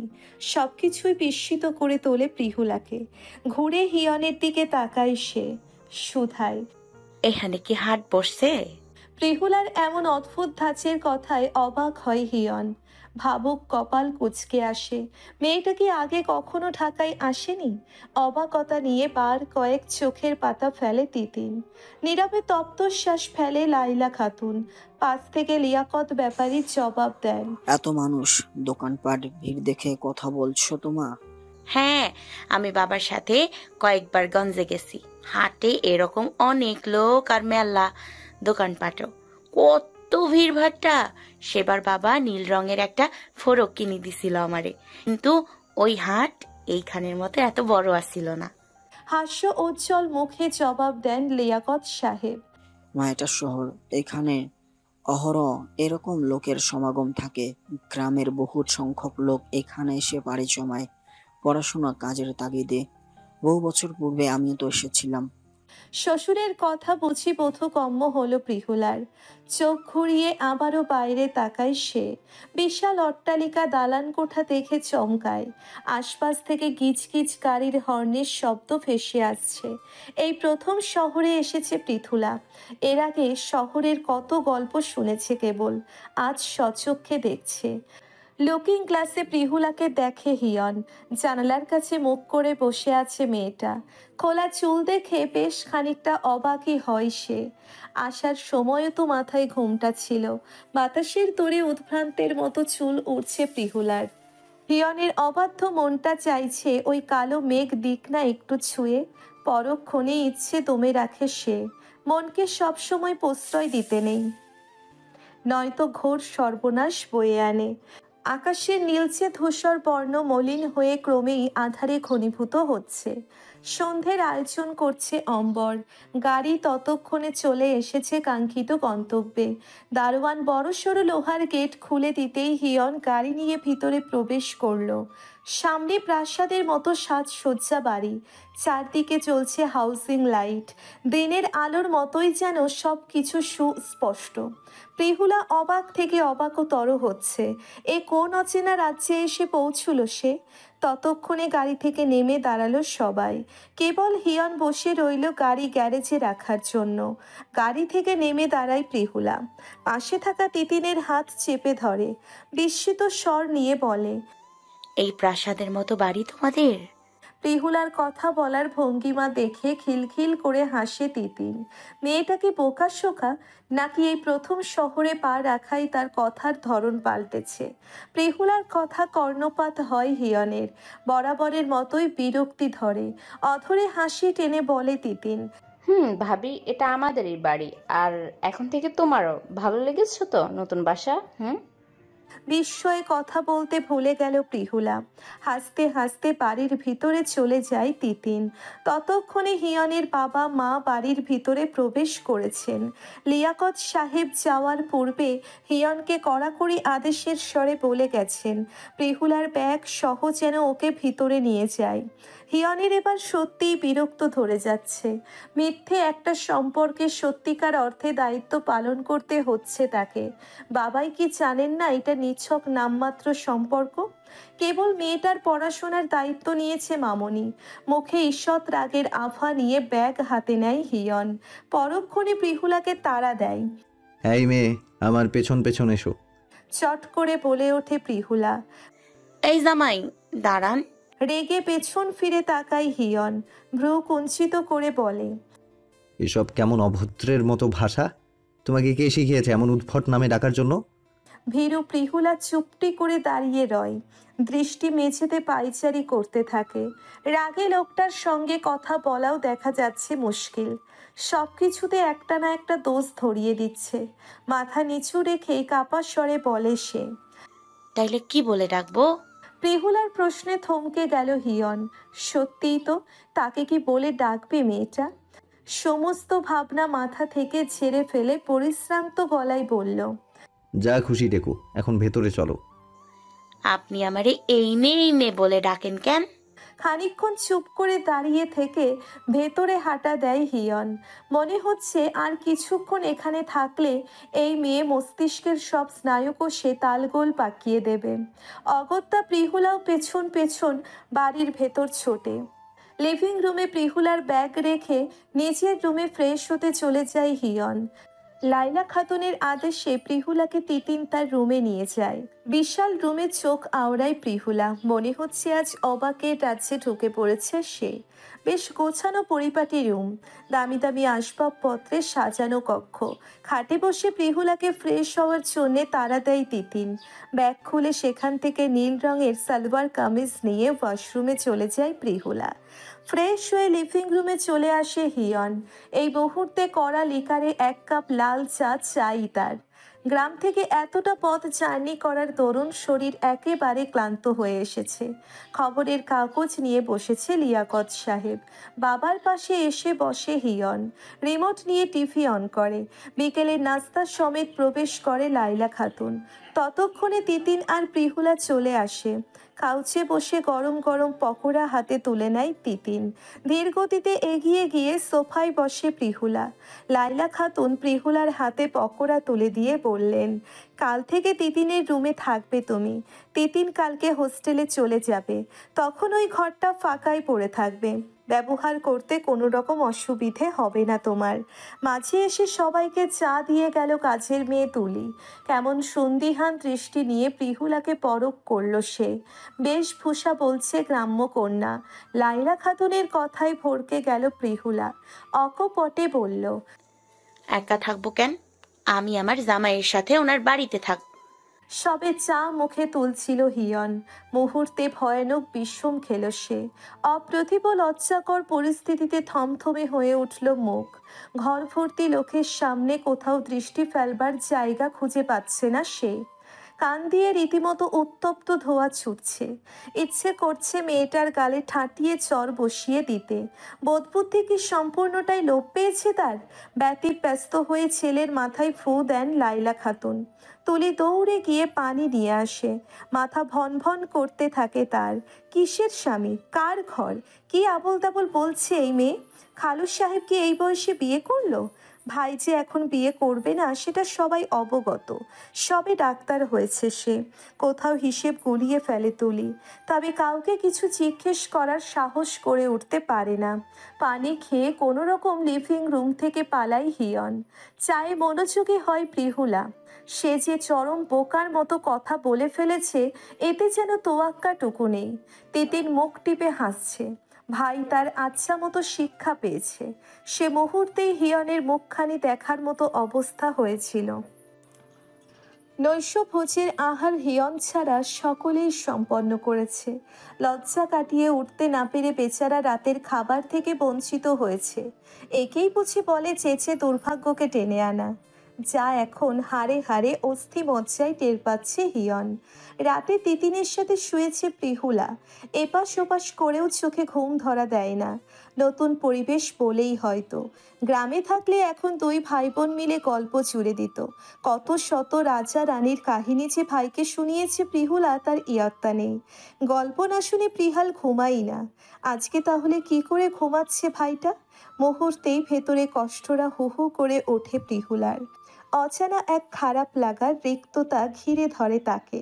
হাঁসফাঁস করে উঠে বসে সে। হেঁটে বাইরে চলে আসে। করিডোর পেরুতেই একটা রুমে আলো জ্বলতে দেখে স্থির দাঁড়িয়ে যায়। বাড়ির বাইরের দিকটা ব্যালকনি ছাড়া পুরো বাড়িটাই তো অন্ধকার। তবে এটা কার কক্ষ? শত ভাবনা নিয়ে রুমের দিকে এগোয়। ব্যালকনিতে দাঁড়িয়ে আছে হিয়ন। নিঃশব্দে এসে পেছনে দাঁড়ায় প্রিহুলা। কারো উপস্থিতি টের পেতেই ঘুরে তাকায় হিয়ন। মুহূর্তেই চোখে মুখে চরম রাগ ফুটে ওঠে তার। আজকে সন্ধ্যার হেনস্থার কথা মনে পড়ে যায়। মাথা নিচু করে দাঁড়িয়ে আছে প্রিহুলা। নিজের স্বামীকে কিছু বলতেও তার রাজ্যের ভয়। পাছে লোকটা আবার ভুল না ধরিয়ে দেয়। বেজায় রাগী পুরুষ কিনা সে। অনেকটা সাহস সঞ্চয় করে কাঁচুমাচু ভঙ্গিমা নিয়ে বলে প্রিহুলা, আমারে রাতের শহর দেখাইবেন? প্রিহুলার উদ্ভট কথাটুকু রাগের মাত্রা বাড়ায় হিয়নের। তাছাড়া এত রাতে তার ঘরে কেন এসেছে মেয়েটা? তিতিনকে ঘুমিয়ে রেখে এসেছে নিশ্চয়ই, নাকি নির্লজ্জের মতো তিতিনের অনুমতি নিয়ে এসেছে। এখন আবার রাতে শহর ঘোরার বায়না করছে। মেয়েটাকে উত্তর দেওয়ার মতো কোনো ভাষা খুঁজে পেল না হিয়ন। মস্তিষ্ক শূন্য লাগছে। সন্ধ্যের ঘটনা মনে হলেই তো মেয়েটা সহ্য হচ্ছে না। হিয়নের কঠোর চোখে মুখে ভয়ার্থ দৃষ্টি ফেলে তাকিয়ে আছে প্রিহুলা। ইতিমধ্যেই কয়েকটা ফাঁকা ঢোক গিলে নিয়েছে সে। পরিস্থিতি যে কোনো মুহূর্তে তাণ্ডব লীলা চালিয়ে দিবে। নিশ্চুপ হিয়নকে দেখে কম্পিত স্বরে বলে প্রিহুলা, জানালা দিয়ে উকি দিয়া দেখছি আমি, কত মানুষ। ওই যে উঁচুতে লাগানো কেমন লাইট, কত আলো। নিয়ে যাইবেন আমারে ওইখানে? ভীরু মেয়েটির কম্পনরত শটটুকু যেন হিয়নের রাগের আগুনে জলের মতো কাজ করল। যথাসম্ভব স্বাভাবিক হলো সে। মেয়েটির মনে হয়তো তীব্র ইচ্ছেই জেগেছে রাতের শহর দেখার। সেই ইচ্ছেটুকু পূরণ না করে অযথা রাগ বাড়াটা বড্ড বেমানানি হবে মনে হলো। চোখ ঘুরিয়ে বাইরে তাকালো হিয়ন। রাত্রি প্রহর কম হয়নি। শুনশান বাতাস বইছে জানালা গলে। শহরের ভিড় কমে আসছে ধীরে ধীরে। ল্যাম্পপোস্টেগুলোই মাথায় ঝলমলে পিঙ্গল আলো নিয়ে দাঁড়িয়ে আছে। গোটা ধরিত্রীর আধার খোঁচাতে যেন তাদের আপ্রাণ চেষ্টা। এক মুহূর্তের জন্যেই অস্বাভাবিক এক ইচ্ছে জাগে হিয়নের মনে। জনমানব শূন্য রাস্তায় নিয়ন বাতির নিচে হাঁটলে মন্দ হবে না নিশ্চয়ই। সঙ্গে এই কিশোরী থাকলে কি মহা অন্যায় কিছু হবে? ভেতর থেকে কেউ বলছে এই মেয়েটির ছোট্ট ইচ্ছেটুকু তুমি পূরণ করতেই পারো। শুনছেন? প্রিহুলার ডাকে নিজের অলিক জগৎ থেকে বেরিয়ে আসলো হিয়ন। এখনো ঠাই দাঁড়িয়ে আছে মেয়েটা। হিয়নের উত্তরটুকু জানার জন্যেই হয়তো এই মুহূর্তে বাইরে যাওয়ার তীব্র বাসনা জাগলেও সেটা মাটি চাপা দিল সে। গলা ঝেড়ে কেশে বলল, যাও ঘুমাও। বাধ্য মেয়ের মতোই যেন মেনে নিল প্রিহুলা। মাথা কাত করে সাই জানালো, বাকি একটা টু শব্দও করলো না। রুমের দিকে এগুলো। ভ্রু কুঞ্চিত করে মেয়েটির হাবভাব দেখছে হিয়ন। কি চাইছে এই অবোধ মেয়ে? হিয়নের খাটে গিয়ে ধপাস করে গিয়ে শুয়ে পড়ে প্রিহুলা। মুহূর্তেই আশ্চর্যে নির্বাক হয়ে তাকিয়ে থাকে হিয়ন। পৃথিবী বুঝি তাকে কেন্দ্র করে ঘুরছে। দ্রুত রুমে ছুটে আসে সে। গম্ভীর রাগত্ব স্বরে বলে, এই মেয়ে, এখানে শুয়েছো কেন? ভয়ে এক প্রকার চট করে উঠে বসে প্রিহুলা। তার স্বামীটা যে এত কেন অনুরক্ত প্রিহুলার যে ভয় করে সেটা কি লোকটা বোঝে না? প্রিহুলার গ্রামে একটা লাল ষাঁড় আছে। কি রাগ তার! ভয়ে কোনো ছেলে পেলে তার কাছে পর্যন্ত ঘেঁষতে পারে না। শিং দুটো নিয়ে তেড়ে আসে। সেই ষাঁড়টা থেকেও নিজের স্বামীকে বেশি রুষ্ট মনে হয় প্রিহুলার। কাপার স্বরে কোনো রকম তুতলিয়ে বলে, কেন? আমি আপনার বউ, এইখানেই তো ঘুমাবো। কথাটুকু বলে ফের বিছানায় শুয়ে পড়ে প্রিহুলা। হিয়নের বুঝতে বাকি নেই মেয়েটা একেবারে জ্ঞান শূন্য। সামান্যটুকু বোধবুদ্ধি থাকলে এই কথাটুকু বলতো না সে। অবশ্য মেয়েটা যতটুকু বুঝেছে কেবল সেইটুকুই বলে দিয়েছে। এই মুহূর্তে কিরূপ প্রতিক্রিয়া জানাবে হিয়ন? আপাতত মনে হচ্ছে মেয়েটিকে দ্রুত এই রুম থেকে বের করতে হবে। তিতির জেগে গেলে সর্বনাশ হয়ে যাবে। যেটুকু মান সম্মান অবশিষ্ট আছে সেটুকু এই মেয়ে খুইয়ে দিবে। প্রিহুলাকে তাড়ানোর উপায় অন্তর খুঁজতে থাকে হিয়ন। জোর করে তাড়াতে গেলে আবার কি বিপত্তি ঘটায় কে জানে। ঠান্ডা মস্তিষ্কে ভাবনার আসর বসায় হিয়ন। পরক্ষণে চট করেই বলে, রাতের শহর দেখবে? হকচকিয়ে উঠে বসে প্রিহুলা। চোখ জোড়া তার জলজল করে ওঠে খুশিতে। ওষ্ঠ ছড়িয়ে হেসে বলল, হ্যাঁ, দেখবো তো। এখন তো রাত 2টো বাজে, তুমি গিয়ে শুয়ে পড়ো। কথা দিচ্ছি কালকে নিয়ে যাব। খুশিতে লাফিয়ে ওঠে প্রিহুলা। যাক, অবশেষে রাজি তো হলো লোকটা। পা নামিয়ে খাট থেকে নেমে দাঁড়ায় সে। পরক্ষণে হিয়নকে জড়িয়ে ধরে। ভয়ানক চমকে ওঠে হিয়ন। দ্রুতই যেন ঘটে গেল সব। এরূপ পরিস্থিতির জন্য মোটেও প্রস্তুত ছিল না সে। কয়েক সেকেন্ডের জন্য হৃৎপিণ্ড থমকে গেল তার। সর্বাঙ্গ শিরশিরিয়ে প্রতিটি লোমকূপ জানান দিল ভয়ানক অনুভূতিটুকুর। কোনো মতে দ্রুত প্রিহুলাকে ছাড়াই হিয়ন। মাথায় বিন্দু বিন্দু ঘাম জমছে তার। বাঁকা চোখে হিয়নের দিকে তাকায় প্রিহুলা। নাকের পাটা ফুলিয়ে বলে, ধাক্কা দিলেন কেন? কথার প্রসঙ্গ পাল্টে আদেশের স্বরে বলল হিয়ন। তিতিনের রুমে যাও। চুপটি করে বেরিয়ে যায় প্রিহুলা। হেঁটে বইয়ের তাকের কাছে আসে হিয়ন। পছন্দসই একটা বই নিয়ে ব্যালকনিতে চলে আসে। খানিকক্ষণ পূর্বের ঘটনাটা হোলের মতো মস্তিষ্কে বিঁধে যাচ্ছে। প্রিহুলার স্পর্শ যেন এখনো বুকে আষ্টে পৃষ্ঠে লেপ্টে আছে। নারী স্পর্শ এত ভয়ঙ্কর হয়? এত কিছু সময়ের জন্য শ্বাস রোধ হয়ে গিয়েছিল রীতিমতো। এই নব্য অনুভূতিটুকুর সঙ্গে প্রথমবার পরিচয় হয়েছে হিয়ন। খুবই অদ্ভুত। বই রেখে দোলনায় গা এলিয়ে চোখ বুঝে হিয়ন। বারংবার মনে হচ্ছে প্রিহুলা ওর বুকের সাথে লেপ্টে আছে এখনো। গায়ের ঘ্রাণটুকু খুব সূক্ষ্মতার সহিত লেগে আছে পাঁজরে। মাদকময় সেই সুভাষ ক্রমেই ঘোরের অতল গহ্বরে নিয়ে যাচ্ছে হিয়নকে। ঘুম ছুটেছে সেই কখন। কালকে সকালে হসপিটাল যেতে হবে। এভাবে ঘুমের ব্যাঘাত ঘটালে রোগী দেখায় মন দিবে কি করে হিয়ন? শত ভাবনা মাথায় নিয়ে চোখে চশমা এঁটে আকাশে মন দিল। পূর্ণ চাঁদটা ঝুলে আছে অম্বরের বক্ষস্থলে। তাকেই ঘিরেছে সহস্র নক্ষত্র। ভরা পূর্ণিমার আলো ছড়িয়েছে গোটা ধরিত্রীর কোল জুড়ে। অদ্ভুত সৌন্দর্য বিরাজ করছে যেন। এ কোন অদ্ভুতের দুনিয়ায় এসে পড়ল হিয়ন? এত এত অদ্ভুত সৌন্দর্য আগে কি কখনো ধরা দিয়েছিল চোখে, নাকি পৃথিবী নব্য কোনো রূপ উন্মোচিত করেছে তার সম্মুখে?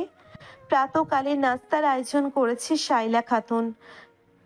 প্রাতকালের নাস্তার আয়োজন করেছে লাইলা খাতুন। হাতে হাতে প্রায় সমস্ত কাজ সেরে দিয়েছে তুলি। কিছু সময়ের ব্যবধানে হিয়ন আসে। নাস্তা এগিয়ে দিতে দিতে আর চোখে হিয়নকে পরখ করে তুলি। আজকে সকালেই খালাকে জিজ্ঞেস করেছিল গ্রাম থেকে আসা মেয়েটির কথা। উত্তরে তিনি জানালেন কাছের আত্মীয় হয়। তবে স্বামী কাকে বলল? ভাইজান আবার চুপি চাপে বিয়ে করে নেয়নি তো? পাশের চেয়ারে লাইলা খাতুন বসতেই প্রিহুলার আগমন। ঠোঁটের কোণে মৃদু হাসি নিয়ে প্রিহুলাকে বসতে বললেন লাইলা খাতুন। টেবিলের উপরে থাকা ছুরি থেকে আপেল নিয়ে খেতে থাকে প্রিহুলা। তিতিন ব্যাগপত্র নিয়ে হন্তদন্ত হয়ে ছুটে এসেছে। ঘুম থেকে জাগতে অনেকটা দেরি করে ফেলেছে সে। নাস্তা খাওয়ার সময়টুকু পর্যন্ত পায়নি। দ্রুত বিদায় নিয়ে হোস্টেলের উদ্দেশ্যে চলে গেছে। তিতিন চলে যাওয়ায় কিঞ্চিত মন খারাপ প্রিহুলার। এবার একা একা কি করে ঘুমাবে সে? নাস্তা শেষে মায়ের থেকে বিদায় নেয় হিয়ন। দরজার কাছাকাছি যেতেই পেছন থেকে প্রিহুলার ডাক, আইজামাইন দাঁড়ান। সকাল সকাল মেজাজটা চরম বিগড়ে গেল হিয়নের। চলন্ত পা দুটি থামিয়ে ঘুরে তাকালো। মেয়েটাকে তো এসব ভাষা বলতে নিষেধ করেছিল সে। নিশ্চুপ নিজের খাওয়ায় মনোযোগী লাইলা খাতুন। কোনো কথাই যেন কর্ণপাত হয়নি তার। পাশেই রসগোল্লার মতো নেত্র জোড়া নিয়ে অবাক হয়ে তাকিয়ে আছে তুলি। রাজার কাছে এগিয়ে এসে বলল প্রিহুলা, আমারেও নিয়ে যান আপনার সাথে।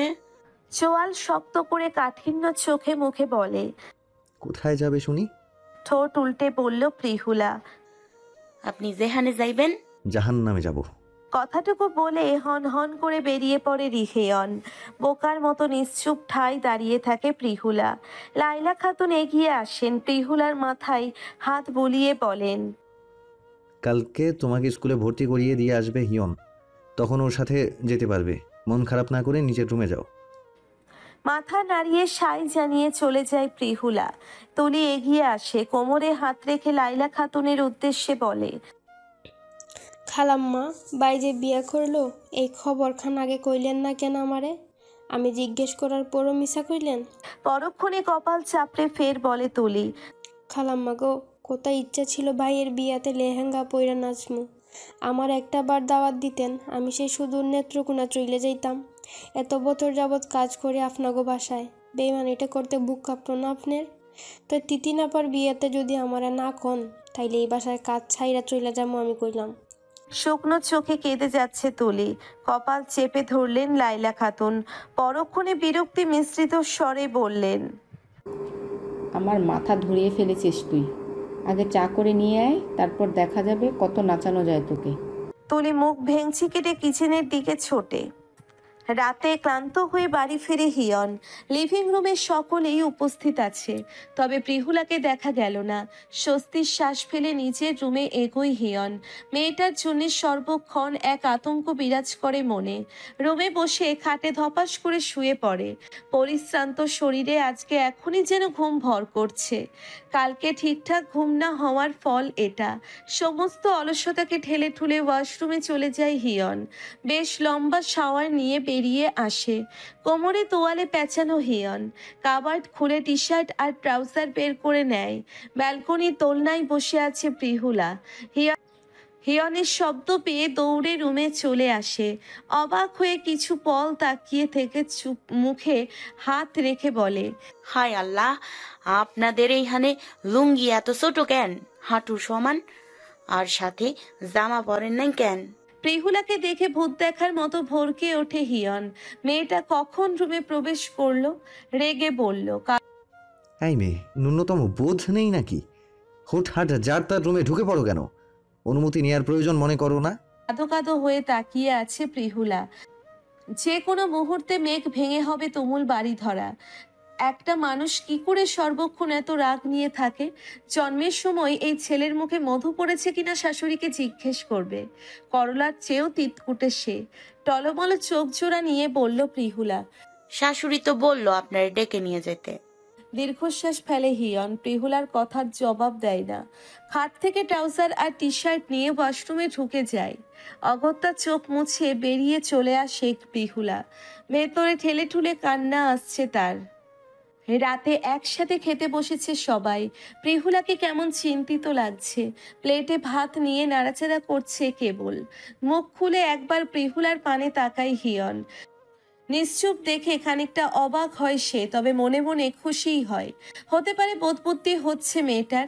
খাওয়ার মাঝেই আনমোনা প্রিহুলা বলে ওঠে, আমি কিন্তু আজকে তিতিনাপুর রুমে থাকবো না, জামাইয়ের রুমে থাকবো। একা একা শুতে ভয় করে আমার। প্রিহুলার কথাই রাগ চরম মাত্রায় পৌঁছয় হিয়নের। খাবার গলায় আটকে যাওয়ার উপক্রম। পরিস্থিতি স্বাভাবিক, কেউ কোনো প্রতিক্রিয়া জানাচ্ছে না। অর্ধাংশ খাবার রেখেই উঠে পড়ে হিয়ন।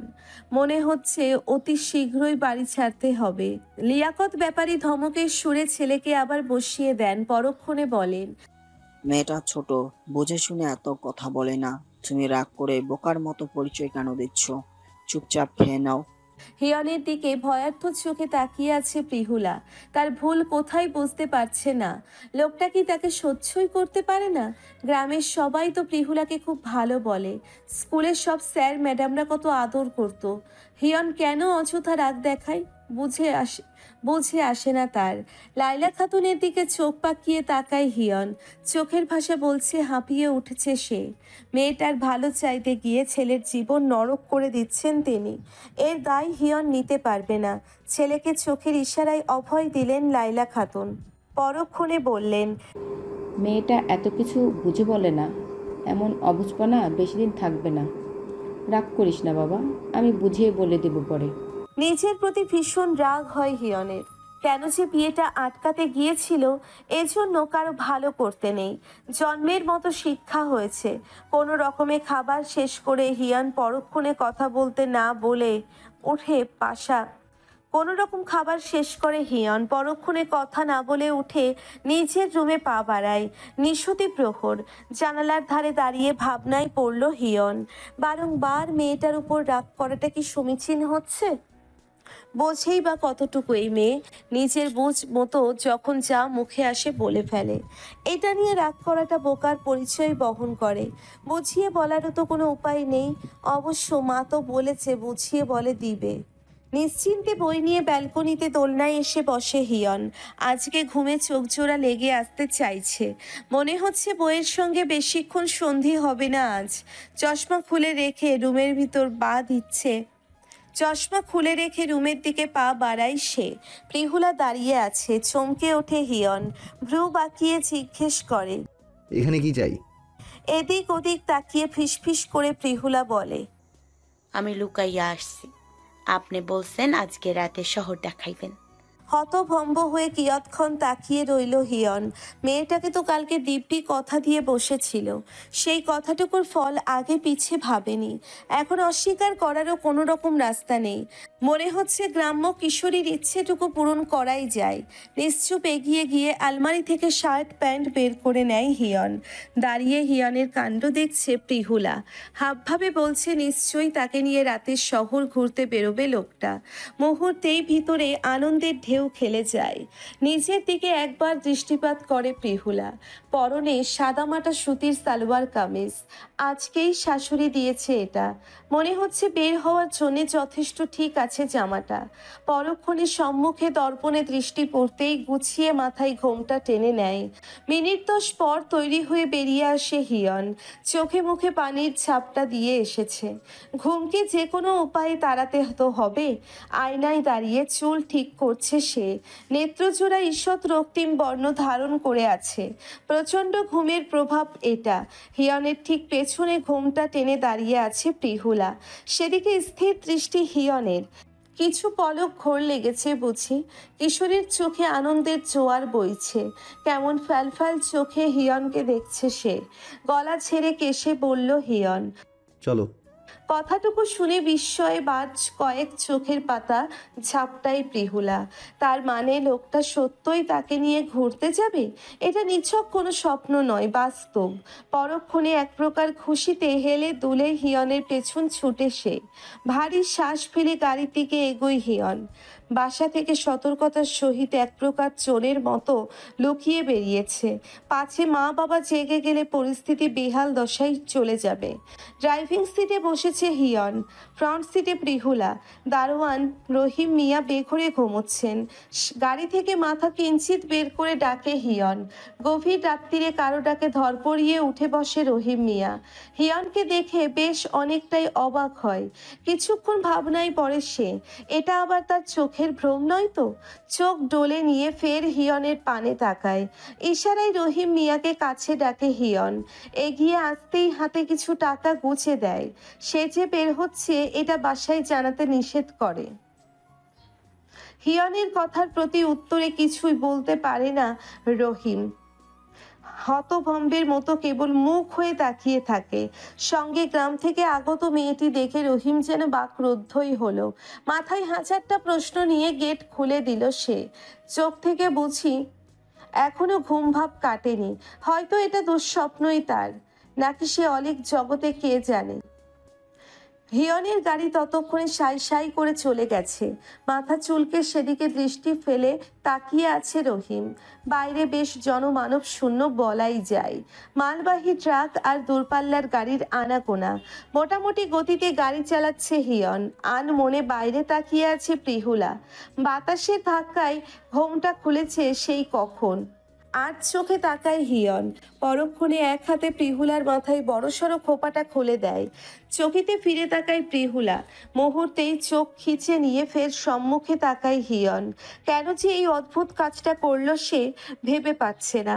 মনের এভাবে নিয়ন্ত্রণ হারানোটা বেশ অবাকই করলো তাকে। ড্যাব ড্যাব চোখে বেশ খানিকক্ষণ যাবৎ তাকিয়ে রয় প্রিহুলা। যথেষ্ট স্বাভাবিক হয়ে গাড়ি চালানোতে মনোযোগ নিবেশ করলো হিয়ন। প্রিহুলাকে স্বাভাবিক করতে গলা ঝেড়ে কেসে বলল, খোপাটা আধো খোলা ছিল, তাই পুরোটাই খুলে দিলাম। বার কয়েক চোখের পাতা ফেলে আবারও হাত খোপা করে নেয় প্রিহুলা। অধরে হাসি নিয়ে বলে, দেখেন তো এইবার ঠিক আছে। ও নিজের অজান্তেই রাগ উঠে হিয়নের। চওড়া কপালে পড়ে রাগের সূক্ষ্ম ভাঁজ। অমন অবস্থায় ভালো লাগছিল না একটুও। ওগুলো ছাড়া পেতেই কেমন কিশোরীর রূপ বেড়েছিল বহুগুণ। ভালো করে দেখার সুযোগটুকুও যে মিলল না। কথার জবাব দেয় না হিয়ান, চুপচাপ গাড়ি চালায়। গম্ভীর মুখে হিয়নের দিকে তাকিয়ে ফের প্রশ্ন ছুড়ে প্রিহুলা, আচ্ছা আমরা কই যাইতাছি? জানি না। ছোট্ট করে জবাব দেয় হিয়ন। মুখ বাঁকায় প্রিহুলা। আবারও বাইরে তাকায়। এই রাগের ধার একটুও ধারবে না সে। হিয়নকে বদ্ধ পাগলই মনে হয়, নয়তো কোনো সুস্থ মস্তিষ্কের মানুষ সর্বক্ষণ রেগে থাকে না। নিস্তব্ধ রাতে কোলাহল নেই। কিছু সময় পরপর দু একটা গাড়ির হর্ন, শুধু জোর হাওয়া বইছে। কি মনে করে খোপাটা ফের খুলে দেয় প্রিহুলা। পরক্ষণে চোখ বুজে প্রলম্বিত শ্বাস নেয়। পাশে থাকা দুটি চোখ বিস্মিত হয়ে ওঠে। লম্বা চুলগুলো বাতাসে হেলে দুলে হিয়ানের পাজরে এসে ঠাঁই নিতে যাচ্ছে যেন। পেরোপো মেঘ টিকরে পরম যত্নে হাত বুলিয়ে দিতে ইচ্ছে হয় হিয়নের। মুহূর্তেই মস্তিষ্ক থেকে ঘোর নিষেধাজ্ঞার বার্তা আসে। সামনে বিশাল নদী। গাড়ি ব্রেক করে হিয়ন পাশে তাকিয়ে দেখে প্রিহুলা ঘুমের দেশে। চোখে মুখে বিরক্তি ফুটে ওঠে হিয়নের। ঘুরতে বেরিয়ে এসে মহারানী এখন ঘুমের রাজ্যে সামলাতে চলে গেছেন। কি করে জাগাবে এই মেয়েকে? গাড়ি থেকে নেমে দাঁড়ায় সে। পরক্ষণে প্রিহুলার পাশে এসে দরজা খুলে দেয়। গটিসুটি মেরে হেলান রেখে শুয়ে আছে মেয়েটা। চোখে মুখে লেপ্টে পড়ে আছে এলোমেলো অবাধ্য চুল। নদীর কাছাকাছি মৃদুমন্দ বাতাস বইছে। সম্মুখে এলোকেশে বেঘুরে ঘুমোচ্ছে প্রিহুলা। ঘোর চাহনি হিয়নের। মুহূর্তে হৃদস্পন্দনকে থমকে দিচ্ছে। ঝুঁকে কিছু পলক তাকিয়ে থাকে বদ্ধ চোখের পাতায়। পরক্ষণে কম্পিত হাতে মুখের উপর পড়ে থাকা চুলগুলো আলতো করে সরিয়ে দেয় হিয়ন। খানিক নড়ে চড়ে ওঠে প্রিহুলা। হিয়নের হাতটা টেনে নিয়ে দুহাতে ভাঁজ করে বালিশের মতো চেপে ধরে। হতবিহ্বল জড়তা অস্বস্তি জেঁকে বসে সর্বাঙ্গে। কোনো নারীর এতটা কাছে বোধহয় আসা হয়নি কখনো। ভেতরে উত্তাল অনুভূতির ঢেউ প্রবলভাবে আছড়ে পড়ছে। মুহূর্তেই বুঝি দুমড়ে মুচড়ে খেই হারিয়ে দিবে তাকে। এভাবে আর কিছুক্ষণ থাকলে হৃৎপিণ্ড কার্যক্ষমতা হারাবে। চশমাটা বাহাতে চোখে এঁটে নিল, গলা ছেড়ে কেশে ডেকে উঠল। প্রিহুলা। বেশ কয়েকবার ডাকার পর পিটপিট করে তাকালো প্রিহুলা। উঠে বসে চোখে ডলে নিল সে। হাত ছাড়া পেতেই সোজা হয়ে দাঁড়িয়ে স্বস্তির শ্বাস ফেলে হিয়ন। চোখে মুখে কুঁচকে নিয়ে প্রশ্ন ছুড়ল প্রিহুলা। আমি কই? বিরক্তি ভরা চোখে মুখে হতাশার শ্বাস ফেলল হিয়ন। এই মেয়ের সেন্সে নির্ঘাত সমস্যা আছে। যথাসম্ভব স্বাভাবিক উত্তর দিল সে। রাতের শহরে আছো। মুহূর্তেই তড়িঘড়ি করে দরজা খুলে গাড়ি থেকে বেরিয়ে আসে প্রিহুলা। চমকায় হিয়ন। মেয়েটা আসলেই হুটহাট স্বভাবের। কখন কি বলে আর কখন কি কাজ করে নিজেই জানে না। লোকে কি ভাববে বা ভাবলো সেটুকুর কোনো তোয়াক্কা নেই। তপ্ত শ্বাস ফেলে গাড়ির দরজা লাগিয়ে দেয় হিয়ন। ঘুরে তাকাতেই কেউ ধপাস করে বুকে ঝাঁপিয়ে পড়ে। এহেন ঘটনার জন্য মোটেও প্রস্তুত ছিল না সে। টাল সামলাতে না পেরে সম্মুখে থাকা ব্যক্তিটিকে জড়িয়ে নিয়ে দুকদম পিছিয়ে পড়ে। পৃষ্ঠদেশে থেকে গাড়ির ক্লাসের মিনিট 2 পর বোধগম্য হয় এটা প্রিহুলা। ঠেলে ঠুলে কোনো রকম দাঁড় করায় হিয়ন। কণ্ঠে ঈষৎ রাগ টেনে বলে, এই মেয়ে, সমস্যা কি তোমার? হুটহাট এভাবে জড়িয়ে ধরো কেন? ভয়ে মাথা নিচু করে প্রিহুলা। কখন জানি আবার একগাদা রাগের শরীর। কয়েক সেকেন্ড প্রিহুলাকে পর্যবেক্ষণ করে হিয়ন। ভীষণ হাসি পাচ্ছে তার।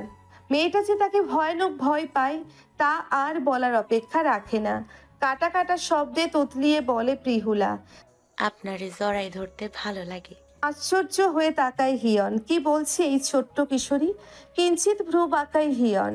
দৃষ্টি মেঝেতে রেখেই জবাব দেয় প্রিহুলা, জানি না, কিন্তু অন্যরকম ভালো লাগে গা। কথার মাঝে কেসে ওঠে হিয়ন। ভরকে ওঠে প্রিহুলা। দ্রুত আশপাশ দৃষ্টি আউড়ে নিয়ে বলে, এখানে পানি নাই? কোনো রকম দৌড়ে গাড়ির দিকে ছোটে হিয়ন। বোতল নিয়ে ঢকঢক করে পুরো পানিটুকু শেষ করে। সুপ্ত অনুভূতি যে পুরো বর্ণনা করে দিচ্ছে এই ভেবে এই মেয়ে অবশ্য প্রিহুলাকে বলে তার কি হবে। হিয়ন নিজেই এই অদ্ভুত অনুভূতিটুকু টের পেয়েছে। এই অনুভূতিটুকু টের পেয়েছে প্রিহুলা দৌড়ে আসে। জামাই, আপনি ঠিক আছেন? প্রিহুলার দিকে শান্ত চোখে তাকায় হিয়ন। কণ্ঠে গাম্ভীর্যতা এনে টেনে বলে, হুটহাট এভাবে জড়িয়ে ধরবে না আমাকে। কেন? সমস্যা হয় আমার। বলেই নদীর দিকে এগিয়ে যায় হিয়ন। দূরে লঞ্চ আসা যাওয়া করছে। ঘাটে বাঁধা আছে কয়েকটা নৌকা। তাতে ভাসমান সংসার পেতেছে কিছু লোক। নীরব দৃষ্টি ফেলে দেখছে হিয়ন। তীর ছোট ছোট ঢেউ এসে বিলীন হচ্ছে। চোখ বুজে বেশ খানিকক্ষণ নদীর ফলাফল ধ্বনি শুনছে সে। হঠাৎ প্রিহুলার কথা মনে পড়তেই চোখ মেলে তাকালো সে। ঘুরে পিছনে তাকাতেই খেয়াল হলো প্রিহুলা নেই। এক মুহূর্তের জন্য হৃদস্পন্দন থেমে যায় হিয়নের। ফাঁকা হয়ে আসে বক্ষস্থল। দৃষ্টি এদিক সেদিক ছুটতেই দূরে আটকে যায়। প্রিহুলা দিব্যি নদীর তীরে অল্প পানিতে নেমে হাঁটছে। ওড়নাটা বালির উপর পড়ে গড়াগড়ি খাচ্ছে। চোখ বুজে স্বস্তির শ্বাস ফেলে হিয়ন। দৌড়ে সেদিকে এগিয়ে যায়। ওড়নাটা হাতে নিয়ে ছেড়ে প্রিহুলার সামনে আসে, বাড়িয়ে দিয়ে বলে, এটা ফেলে এসেছো কেন? হিয়নের দিকে দৃষ্টিপাত করে প্রিহুলা। চোখ ছোট ছোট করে বলে, অন্য সামলাইতে পারি না, ওইটা আপনার কাছেই থাকুক। দীর্ঘশ্বাস ফেলে ওড়নার নিজ গলায় পেঁচায় হিয়ন। সেটা দেখে খিলখিলিয়ে হেসে ওঠে প্রিহুলা। মুগ্ধ চাহনি হিয়নের। এ যেন এক টুকরো জলমলে চাঁদের কিরণ নেমে এসেছে শান্ত নদীর জলে। হাঁটু ছুঁই ছুঁই কুন্তল নিয়ে নগ্ন পায়ে জলে হাঁটছে কিশোরী। স্থির দৃষ্টি হিয়নের। ইশারায় হিয়নকে ডাকলো প্রিহুলা। আনমনা হয়ে ধীর পায়ে এগিয়ে আসে সে। খানিকটা পানি হাতে নিয়ে হিয়নের মুখে ছিটায় প্রিহুলা। সম্বিত ফিরে পায় হিয়ন। চশমা ঘোলাটে হয়ে আসে তার। পরক্ষণে খুলে পকেটে পুরে নেয় সেটা। প্রিহুলার কাছে এগিয়ে গিয়ে হাত চেপে ধরে বলে, পানি ছেটালে কেন? এখন যদি আমি তোমায় এই জলে নাকানি চুবানি খাইয়ে দেই শক্তিতে পারবে তুমি আমার সঙ্গে? নিজের বদ্ধ হাতের দিকে অপরাধীর দৃষ্টি ফেলে তাকিয়ে আছে প্রিহুলা। ভয়ে সেধিয়ে যায় একদম। কেন যে বারংবার ভুল করে বসে সে। বরাবরের মতো হেসে ওঠে হিয়ন। প্রিহুলাকে হাত টেনে নিয়ে তীরে উঠতে উঠতে বলে, ঠান্ডা লেগে যাবে, বাসায় চলো। বাড়িতে ফিরতে ফিরতে সময় গড়িয়েছে মধ্য রজনীতে। অনেকবার বলা সত্ত্বেও প্রিহুলা তিতিনের রুমে যায়নি। নাছোড়বান্দার মতো হিয়নের রুমে শুয়েছে। মেয়েটার অবাধ্যের মতো আচরণ দৈনন্দিন জীবন দুর্বিষহ করে দিচ্ছে যেন। কথা ছিল গ্রাম থেকে ফেরার পর এই মেয়ের ছায়াও মারাবে না হিয়ন। মেয়েটা তো উল্টে আরো জড়িয়ে ধরে যাচ্ছে। এর একটা বিহিত করতে হবে। এভাবে চলতে থাকলে বাড়িতে থাকা দায়ী হয়ে যাবে। খাটে শুতেই ঘুমের অতল সায়রে ডুবেছে প্রিহুলা। চোখে মুখে বিরক্তি নিয়ে তাকিয়ে আছে হিয়ন। মেয়েটাকে কি করে বের করবে এখন? কোলে তুলে তিতিনের রুমে নিয়ে গেল, যদি জেগে যায়। পাশে চেঁচামেচি করে সারা বাড়ি না মাথায় তোলে। খানিকক্ষণ পায়চারি করে হিয়ন। ঘড়িতে সময় ভোর 3:40। কাটায় কাটায় 9টায় হসপিটালের উদ্দেশ্যে বের হতে হবে তাকে। এক্ষুনি না ঘুমালে সারাদিনের জন্য মস্তিষ্ক সচল এসে শুয়ে পড়ে হিয়ন। পুরো খাটটা একাই নিজের দখলে নিয়ে নিয়েছে মেয়েটা। মাথায় 7 পাঁচ চিন্তা নিয়ে গভীর ঘুমে ডুব দেয় হিয়ন। জানালা গলে ভোরের মৃদু কমলা আলো ঠাঁই নিয়েছে ঘরে। ধরিত্রীতে সবে সূর্য উদিত হয়েছে। বাহারি পাখির কিচির মিচির শব্দে মুখরিত কলরব। ঘুম ভাব ঈষৎ হালকা হতেই নড়ে চড়ে ওঠে হিয়ন। সর্বাঙ্গ প্রচণ্ড ভার অনুভূত হচ্ছে কেমন। নড়বার জোরটুকু যেন নেই। বক্ষস্থলে কাকড় চাপা অনুভূতি। চোখ মুখ কুচকে নিয়ে তাকায় হিয়ন। আশপাশ তাকাতেই খেয়াল হয় লম্বা লম্বা এলোমেলো চুলে আবদ্ধ সে। হিয়নের বুকের উপর বেঘরে পড়ে ঘুমোচ্ছে প্রিহুলা। মুহূর্তেই আঁতকে উঠল হিয়ন। মেয়েটা তো খাটে দিব্যি ঘুমাচ্ছিল, সোফায় আসলো কখন? ঘুমন্ত প্রিহুলার উত্তপ্ত প্রগাঢ় শ্বাস প্রশ্বাসে গণ্ডস্থলের চারিপাশে তীব্র উষ্ণতা ছড়িয়েছে। ভারী নিঃশ্বাস বলছে মেয়েটা অতল ঘুমে। একদম আষ্টেপৃষ্ঠে জড়িয়ে শুয়ে আছে। ছাড়াবার কোনো রকম উপায় নেই। দীঘল কেশগুচ্ছগুলো দুহাতে যথাসম্ভব সরিয়ে দেয় হিয়ন। অসহ্যকর এক অনুভূতিতে কপাল জুড়ে রাগের আভা ফুটে উঠেছে। নিজেকে শান্ত করে নিয়ে প্রিহুলাকে ডেকে উঠল। ঘুমন্ত প্রিহুলা খানিক নড়ে চড়ে দুহাতে আরো জড়িয়ে নিল হিয়নকে। ঘড়ির কাঁটা সকাল 7টা। প্রিহুলাকে কোনো রকম ঠেলে ঠুলে উঠে বসে হিয়ন। পিটপিট করে তাকায় প্রিহুলা। চোখ দুটো ভীষণ রকম রক্তিম হয়ে আছে। পরক্ষণে হিয়নের গায়ের উপর ঢলে পড়ে সে। রাগে মাথার রগ ফুলে ওঠে হিয়নের। মাত্রই তো জেগে ছিল মেয়েটা, এত তাড়াতাড়ি কি করে আবার ঘুমিয়ে গেল? দীর্ঘশ্বাস ফেলে প্রিহুলাকে কোলে তুলে নেয় হিয়ন। খাটে শুইয়ে দিয়ে ওয়াশরুমে চলে যায়। সকালে তুলিকে নিয়ে প্রিহুলার খোঁজ করেছিলেন লাইলা খাতুন। তিতিনের রুমে খোঁজে না পেয়ে খবরটা বলে যায় তুলি।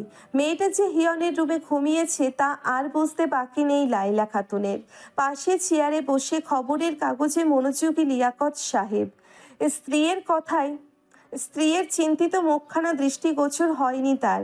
গলা ছেড়ে কেশে বললেন তিনি, ছেলেকে যখন বিয়ে করিয়েই ফেলেছ তখন আগে পিছু কিছু ভাববার প্রয়োজন নেই। ছেলে যদি ধীরে ধীরে সব মেনে নেয় তাহলে সংসার করতে দাও তাকে।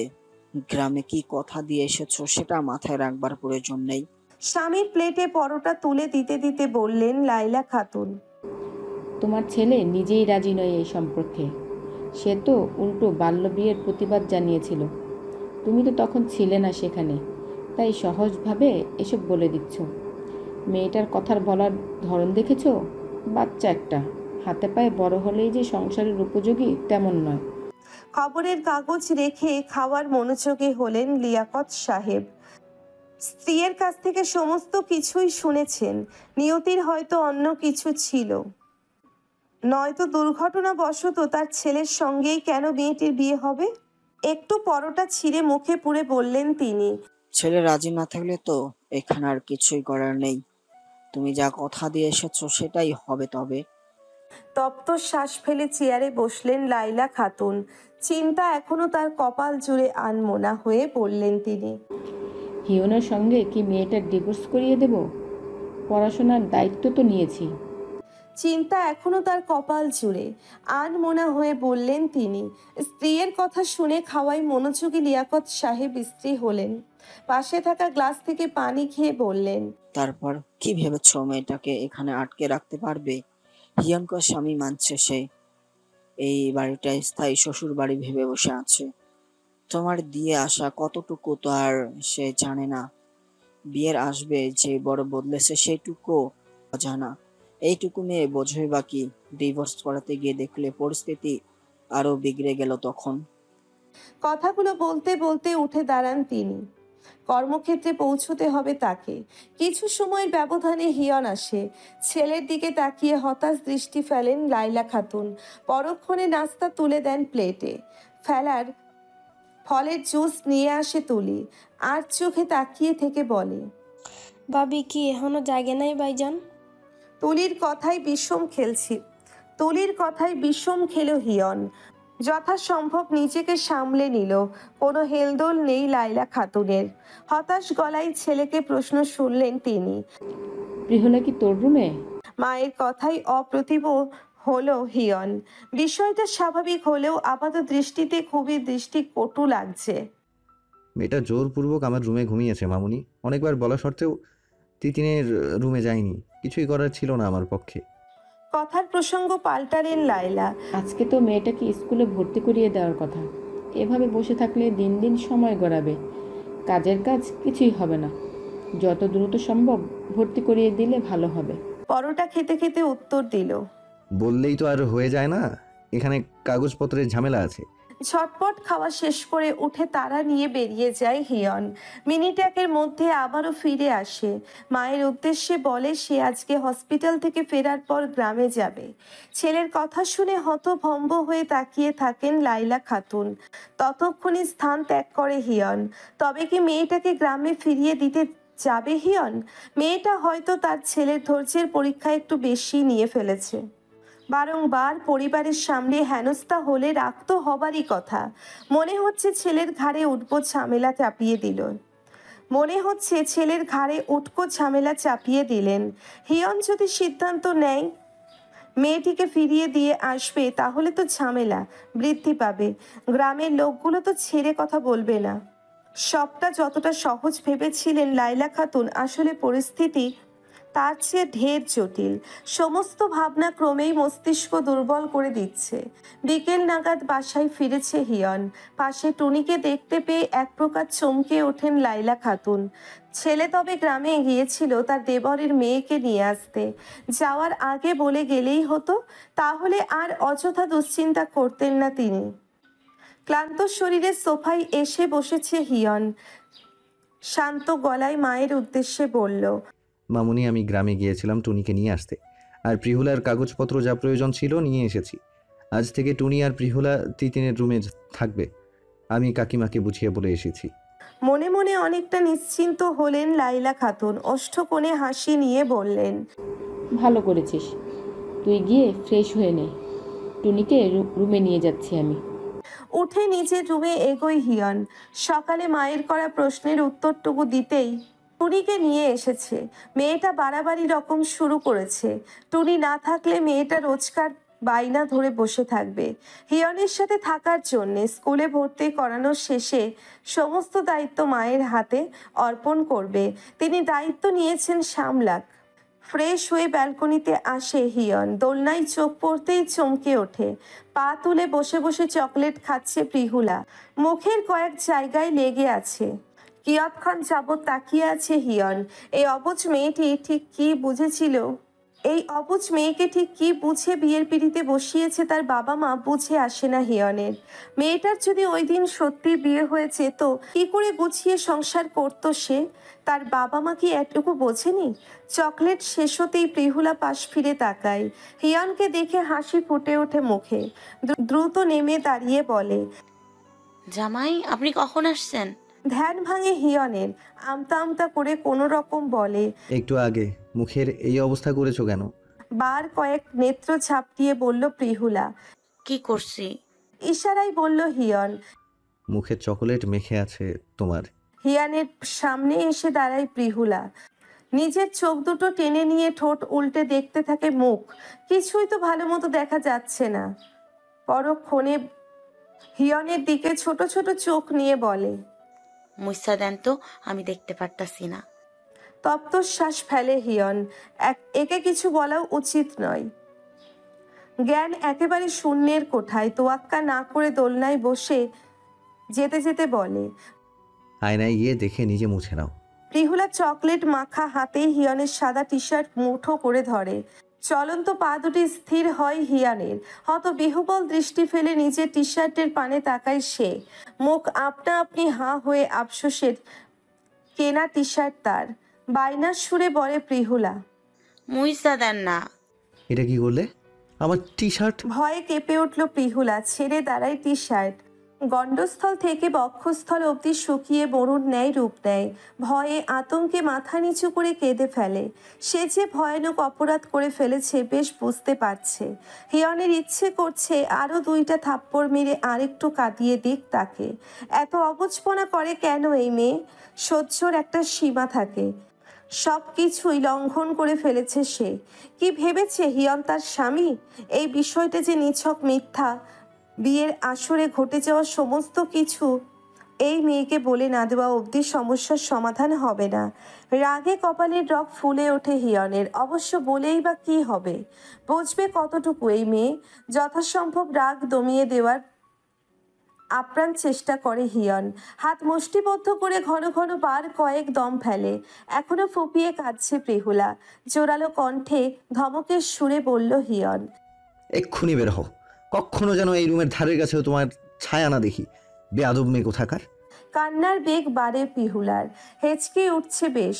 রাগ বেড়েই চলেছে হিয়নের। প্রিহুলার হাত ধরে এক প্রকার টেনে টুনে রুম থেকে বের করে দেয় সে। মুখের উপর দরজা লাগিয়ে দেয়। বন্ধ দরজার দিকে কিছু পলক তাকিয়ে থাকে প্রিহুলা। পরক্ষণেই 2 হাত দিয়ে চোখ মুছে নেয়। মনে মনে শপথ করে নেয় এমন পচা রাগে জামাইয়ের রুমে আর জীবনেও আসবে না সে। টুনিকে পেয়ে খানিকক্ষণ পূর্বের কষ্ট সম্পূর্ণ ভুলে গিয়েছে প্রিহুলা। ফোলা চোখে মুখে হাসি ফুটে উঠেছে তার। আজকে আর পচা রোষ পরবশ রাক্ষসের রুমে তাকে থাকতে হবে না। ওই রাগের রোষানলে আর দগ্ধ হবে না প্রিহুলা। সে মুখ আর হবেই না। টুনিকে নিয়ে বেশ লম্বা সময়ের গল্প জুড়েছে সে। রাতে খাওয়ার জন্যে তুলির ডাক আসে। টুনিকে নিয়ে হাসি খুশি ডাইনিংয়ে আসে প্রিহুলা। খাওয়ার মাঝে দৃষ্টি তুলে তাকায় হিয়ন। ভেবেছিল মেয়েটার আগে ফুলে ফেপে থাকবে, মায়ের কাছে বুঝে নালিশ করে বসবে। এখন দেখছে সে দিব্যি খুশি। তবে কি হিয়নের কথা একটুও গায়ে মাখেনি? খাওয়ার মাঝে কম বেশি সকলের সঙ্গেই কথা বলেছে প্রিহুলা। একটা বারের জন্যে হিয়নের পানে তাকায়নি পর্যন্ত। বিষয়টা বেশ অবাকই করল হিয়নকে। এমনিতে তো বেশ উৎফুল্ল চিত্তের মনে হচ্ছে মেয়েটাকে। তবে হিয়নকে এড়িয়ে কেন যাচ্ছে? কি বোঝাতে চাচ্ছে? অভিমান করেছে কিশোরী? খাওয়া শেষ করে টুনিকে নিয়ে তিতিনের রুমে গিয়ে চলে যায় প্রিহুলা। স্বস্তির শ্বাস ফেলেন লায়লা খাতুন। কোনো রকম বাক্য ছাড়া মেয়েটি নিশ্চুপ চলে গেল। গ্রামের গল্প জুড়েছে প্রিহুলা। টুনির কাছে মা বাবা আর ভাইয়ের খোঁজ নিচ্ছে। আজকে যে হিয়ন গ্রামে গেছে সেটা প্রিহুলাকে জানানো হয়নি। তাকে দিয়ে সমস্ত কাগজপত্র আনিয়েছে সেটাও বলে। হতভম্বের মতো চুপচাপ টুনির কথা শোনে প্রিহুলা। টুনি বছর খানেকের জন্যে এসেছে জানতে পেরেছে আনন্দে আত্মহারা হয়। অচেনা এই শহরের সহপাঠী তো মিলল তার। খোলা দরজায় টোকা পড়তেই টুনির সমেত প্রিহুলা দৃষ্টি তুলে তাকায়। হিয়নকে দেখে দ্রুত দৃষ্টি নামিয়ে নেয় প্রিহুলা। ভুরু কুচকে কিছু পলক তাকিয়ে থেকে টুনির উদ্দেশ্যে বলে হিয়ন, টুনি, প্রিহুলাকে নিয়ে আমার রুমে আয় তো একটু। কথাটুকু বলে নিজের রুমে চলে যায় হিয়ন। প্রিহুলা মাথা দুদিকে নাড়ছে, যার অর্থ প্রিহুলা এখন যাবে না। মুখে তার আতঙ্ক বিরাজ করছে। যেতে বকুনি শুনতে যাওয়ার কোনো রকম ইচ্ছে নেই তার। টুনি নেমে দাঁড়ালো খাট থেকে। পরক্ষণে তাড়া দেয় প্রিহুলাকে। চলো প্রিহুলা আপু, ভাইয়া ডেকে গেছে। শুকনো ঢোক গিলে নিয়ে বলে প্রিহুলা, না টুনি, আমি যাবো না, তুই যা। তোমারেও যে যাইতে বললো। নিজেকে গুটিয়ে নিয়ে শুয়ে পড়ল প্রিহুলা। গায়ের উপর কাঁথা মুড়ি দিয়ে বলল, তুই জানিস না টুনি, আমার জামাইটা আস্ত একটা জল্লাদ। কেন? ঠোঁট ভেঙে বলল প্রিহুলা। সারাক্ষণ আমারে বকে, চেঁচামেচি করে, আমার খুব কান্না পায়, ভয়ও হয় খুব। তখন কি ভয়ানক লাগে ওনারে, কলিজার পানি শুকায় যায় আমার। প্রিহুলার কথা শুনে খিলখিল করে হেসে ওঠে টুনি। তুমি নিশ্চয়ই অপরাধ করো, নয়তো ভাইয়া বকবো কেন? ভাইয়া তো খুব ভালো। তুই জানিস না আমি কত ভালো? গ্রামের সবাই আমারে কত আদর করে, আর বজ্জারটা আমারে শুধু বকে আর বকে। আচ্ছা এখন চলো, ভাইয়া অনেকক্ষণ আগে ডেকে গেছে, পরে যদি আবার এসে বকুনি দেয়। মুখ ফুলিয়ে চোখে মুখে কাঁথা টেনে নিয়ে বলল প্রিহুলা। বললাম না যাব না, তুই যা। বাকি কথা বাড়াই না টুনি, অগত্যা চলে যাই একাই। হিয়ন টেবিলে বসে বসে মনোযোগের সহিত ডায়েরি লিখছে। প্রিহুলার হাব ভাব ঠাউর করতে পারছে না এই মুহূর্তে ঠিক কি চলছে কিশোরীর মনে। জানবার জন্যে মরিয়া সে, কৌতূহল জাগছে মনে। আসবো ভাইয়া। টুনির ডাকে মাথা তুলে দরজার পানে তাকায় হিয়ন। টুনিকে একা দেখতে পেয়ে ভ্রু কুচকে করে প্রশ্ন ছড়ে। প্রিহুলা কই? আপু তো আসতে চাইতেছে না। কিঞ্চিত রাগ হয় হিয়নের, সারাদিন তার রুমেই থাকা হয়, আর এখন ভাব নেওয়া হচ্ছে। তবে কি হিয়নের বকুনিতে অভিমান করলো মেয়েটা? ডায়েরিটা তো খাটে ছুঁড়ে ফেলে তিতিনের রুমে এগোয় হিয়ন। ক্রুদ্ধ হয়েই যেন ছুটে গেল হিয়ন। ফাঁকা ঢোক গিলে ভয়ার্থ চোখে তাকিয়ে আছে টুনি। নির্ঘাত প্রিহুলাপুর কপালে দুঃখ আছে আজ। তখন ভাইয়ার কথা মতো তার সঙ্গে চলে আসলেই তো হতো, এই জন্যেই ভাইয়া তাকে বকাবকি করে। এখন তো দেখছে দোষ সম্পূর্ণ প্রিহুলাপুর। ভয়ে ভয়ে হিয়নের পেছন পেছন ছোটে টুনি। গুটিসুটি হয়ে খাটের এক কোণে শুয়ে আছে প্রিহুলা, আপাদমস্তক পাতলা কাঁথায় আবৃত। ভয়ে এখনো চোখে ঘুম ধরা দিচ্ছে না। তার খোঁজে আবার এখানে চলে আসবে না তো রাক্ষসটা? তখন তো দিব্যি তাড়িয়ে দিয়েছিল রুম থেকে। শার্টে একটুখানি চকলেটই তো লেগেছিল, একটু আধটু ভুল না হয়েই গিয়েছিল। তার জন্যে রাগে যেন প্রিহুলাকে গিলে ফেলার অবস্থা। তখনকার কথা ভাবতেই ভয়ে চোখ মুখ খিচে নেয় প্রিহুলা, সর্বাঙ্গ কাটা দিয়ে ওঠে। টুনির জন্যে খানিক চিন্তা হচ্ছে, ফের যদি তাকে ডাকতে আসে। আচমকা শরীরের উপর থেকে এক ছটকায় সরে গেল কাঁথা। ভয়ানক রকম আঁতকে উঠল প্রিহুলা। শটান হয়ে শুয়ে আছে সে। সম্মুখে উজ্জ্বল তামাটে কাত্র বর্ণের বলিষ্ঠ দেহী পুরুষের রাগত্ব মুখশ্রী। হতবিহ্বল চাহনি প্রিহুলার। কাঁথা হাতে দাঁড়িয়ে আছে হিয়ন। ভয়ের সর্বাঙ্গ মৃদু ঝঙ্কার তুলল প্রিহুলার। আজই বুঝি তার শেষ দিন। ভেতরে কথাটা তালগোল পাকালো। অথর্চোরা কাঁপছে ভীষণ। প্রশ্নবিদ্ধ দৃষ্টি হিয়নের। ও চোখে বেশিক্ষণ তাকিয়ে থাকার সাহস করে উঠতে পারল না ছোট্ট প্রিহুলা। কাঁথা ফেলে দিয়ে এগিয়ে আসলো হিয়ন। হ্যাচকা টানে বসিয়ে দিল প্রিহুলা। কাঠের ন্যায় শক্ত হয়ে বসে আছে প্রিহুলা। হৃৎপিণ্ডের গতিপথ বৃদ্ধি পেয়েছে। এক্ষুনি বক্ষস্থল ভেদ করে বেরিয়ে আসবে বুঝি। দরজায় উকি দিয়ে তাকিয়ে আছে টুনি। গম্ভীর ভরাট কণ্ঠে প্রশ্ন ছুড়ল হিয়ন। আমি ডেকেছিলাম না, যাওনি কেন? ভয়ে আতঙ্কে কান্না করে দেয় প্রিহুলা। মেয়েটার হাত যে ভীষণ রকম কাঁপছে বুঝতে পারছে হিয়ন। ছোট্ট কিশোরী ভয় নয়, বরং ভয়ানক রকমের ভয় পায় হিয়নকে। তাকে নিয়ে নিশ্চয়ই মনে মনে মন্দ কিছুই ভাবছে। রুড়ো আচরণ কি তবে বেশি হয়ে যাচ্ছে? কাঁপা কাঁপা স্বরে বলল প্রিহুলা। আপনি শুধু আমারে বকেন, আমার ভয় করে, আমি এখানে থাকবো না, গ্রামে দিয়ে আসেন আমারে। ভ্রু কুচকাই হিয়ন, মুখের আগত্য ভাবটুকু ধরে রেখেই বলে। তো কি আদর করব? প্রিহুলা দুদিকে মাথা নাড়িয়ে হ্যাঁ বলে। মুহূর্তেই চওড়া কপালের ভাঁজ সমান্তরাল হয় হিয়নের। কিছু পলক মুখ হয়ে তাকিয়ে থাকে। নিজেকে যথেষ্ট স্বাভাবিক করে নিয়ে শান্ত দৃষ্টি ফেলে তাকায়। ফ্যালফ্যাল লোচনে তাকিয়ে আছে প্রিহুলা। চুপচাপ আজ শান্ত থাকলে সম্মুখে থাকা পুরুষটাকে কেমন নিষ্কলুষ লাগে। এখন তার ব্যতিক্রম লাগছে না। আদুরে এক দৃষ্টি ফেলে তাকিয়ে আছে যেন। হয়তো চোখের ভাষায় প্রিহুলাকে স্বাভাবিক করার প্রচেষ্টা চালাচ্ছে। হিয়নের ভাবনায় এক বালতি জল পড়ল। ভেবেছিল মেয়েটি বুঝি তার কথা গায়ে মেখে নিয়েছে। আত্মসম্মানে আঘাত লাগায় হিয়নের কথা অমান্য করেছে।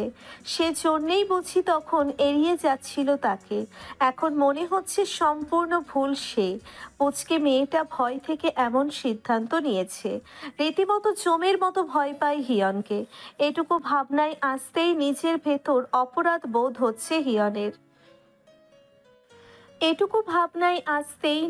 ভেতর অপরাধ বোধ হচ্ছে হিয়নের। একটা মানুষকে দূরে ঠেলে দেওয়ার জন্যে ভয় দেখানোটা নিশ্চয়ই উচিত নয়। মেয়েটার কোনো রকমের দায় যখন তার নেই, তবে নীরবেই দূরে চলে যাওয়া যাক। তপ্তশ্বাস ফেলে প্রিহুলাকে কোলে তুলে নিল হিয়ন। অবাক দৃষ্টি ফেলে হিয়নের খোঁচা খোঁচা দাড়ির দিকে তাকিয়ে আছে প্রিহুলা। এরূপ পরিস্থিতির জন্যে মোটেও প্রস্তুত ছিল না সে। তবে কি লোকটা তাকে বাড়ি থেকে বের করে দেওয়ার বন্দোবস্ত করছে? নাকের পাটা ফুলিয়ে কান্না আসতে চাইছে। দিক তাকে বের করে, যেদিকে চোখ যায় চলে যাবে প্রিহুলা। এই রাশভারী ছেলেটার থেকে মুক্তি মিলবে তো? আজ চোখে তাকিয়ে কম্পিত স্বরে শুধালো, কই নিয়ে যাইতেছেন আমারে? হেঁটে কক্ষ ছেড়ে বেরিয়ে আসে হিয়ন। টুনি বড় বড় চোখ নিয়ে চুপচাপ তিতিনের রুমের ভেতর চলে যায়। নিশ্চুপ হিয়নকে দেখে ফের একই প্রশ্ন করে প্রিহুলা। ভয় তার কলিজা কামড়ে ধরেছে। এই রাত্রিরে কি চাইছে উনি? সকাল হলেই না হয় বের করে দিতেন। এত রাতে কোথায় যাবে প্রিহুলা? সামনে দৃষ্টি ফেলে হাঁটতে হাঁটতে জবাব দিল হিয়ন, তুমি না বললে আদর করতে নিয়ে যাচ্ছি। পিটপিট করে বার কয়েক চোখ ঝাপটাই প্রিহুলা।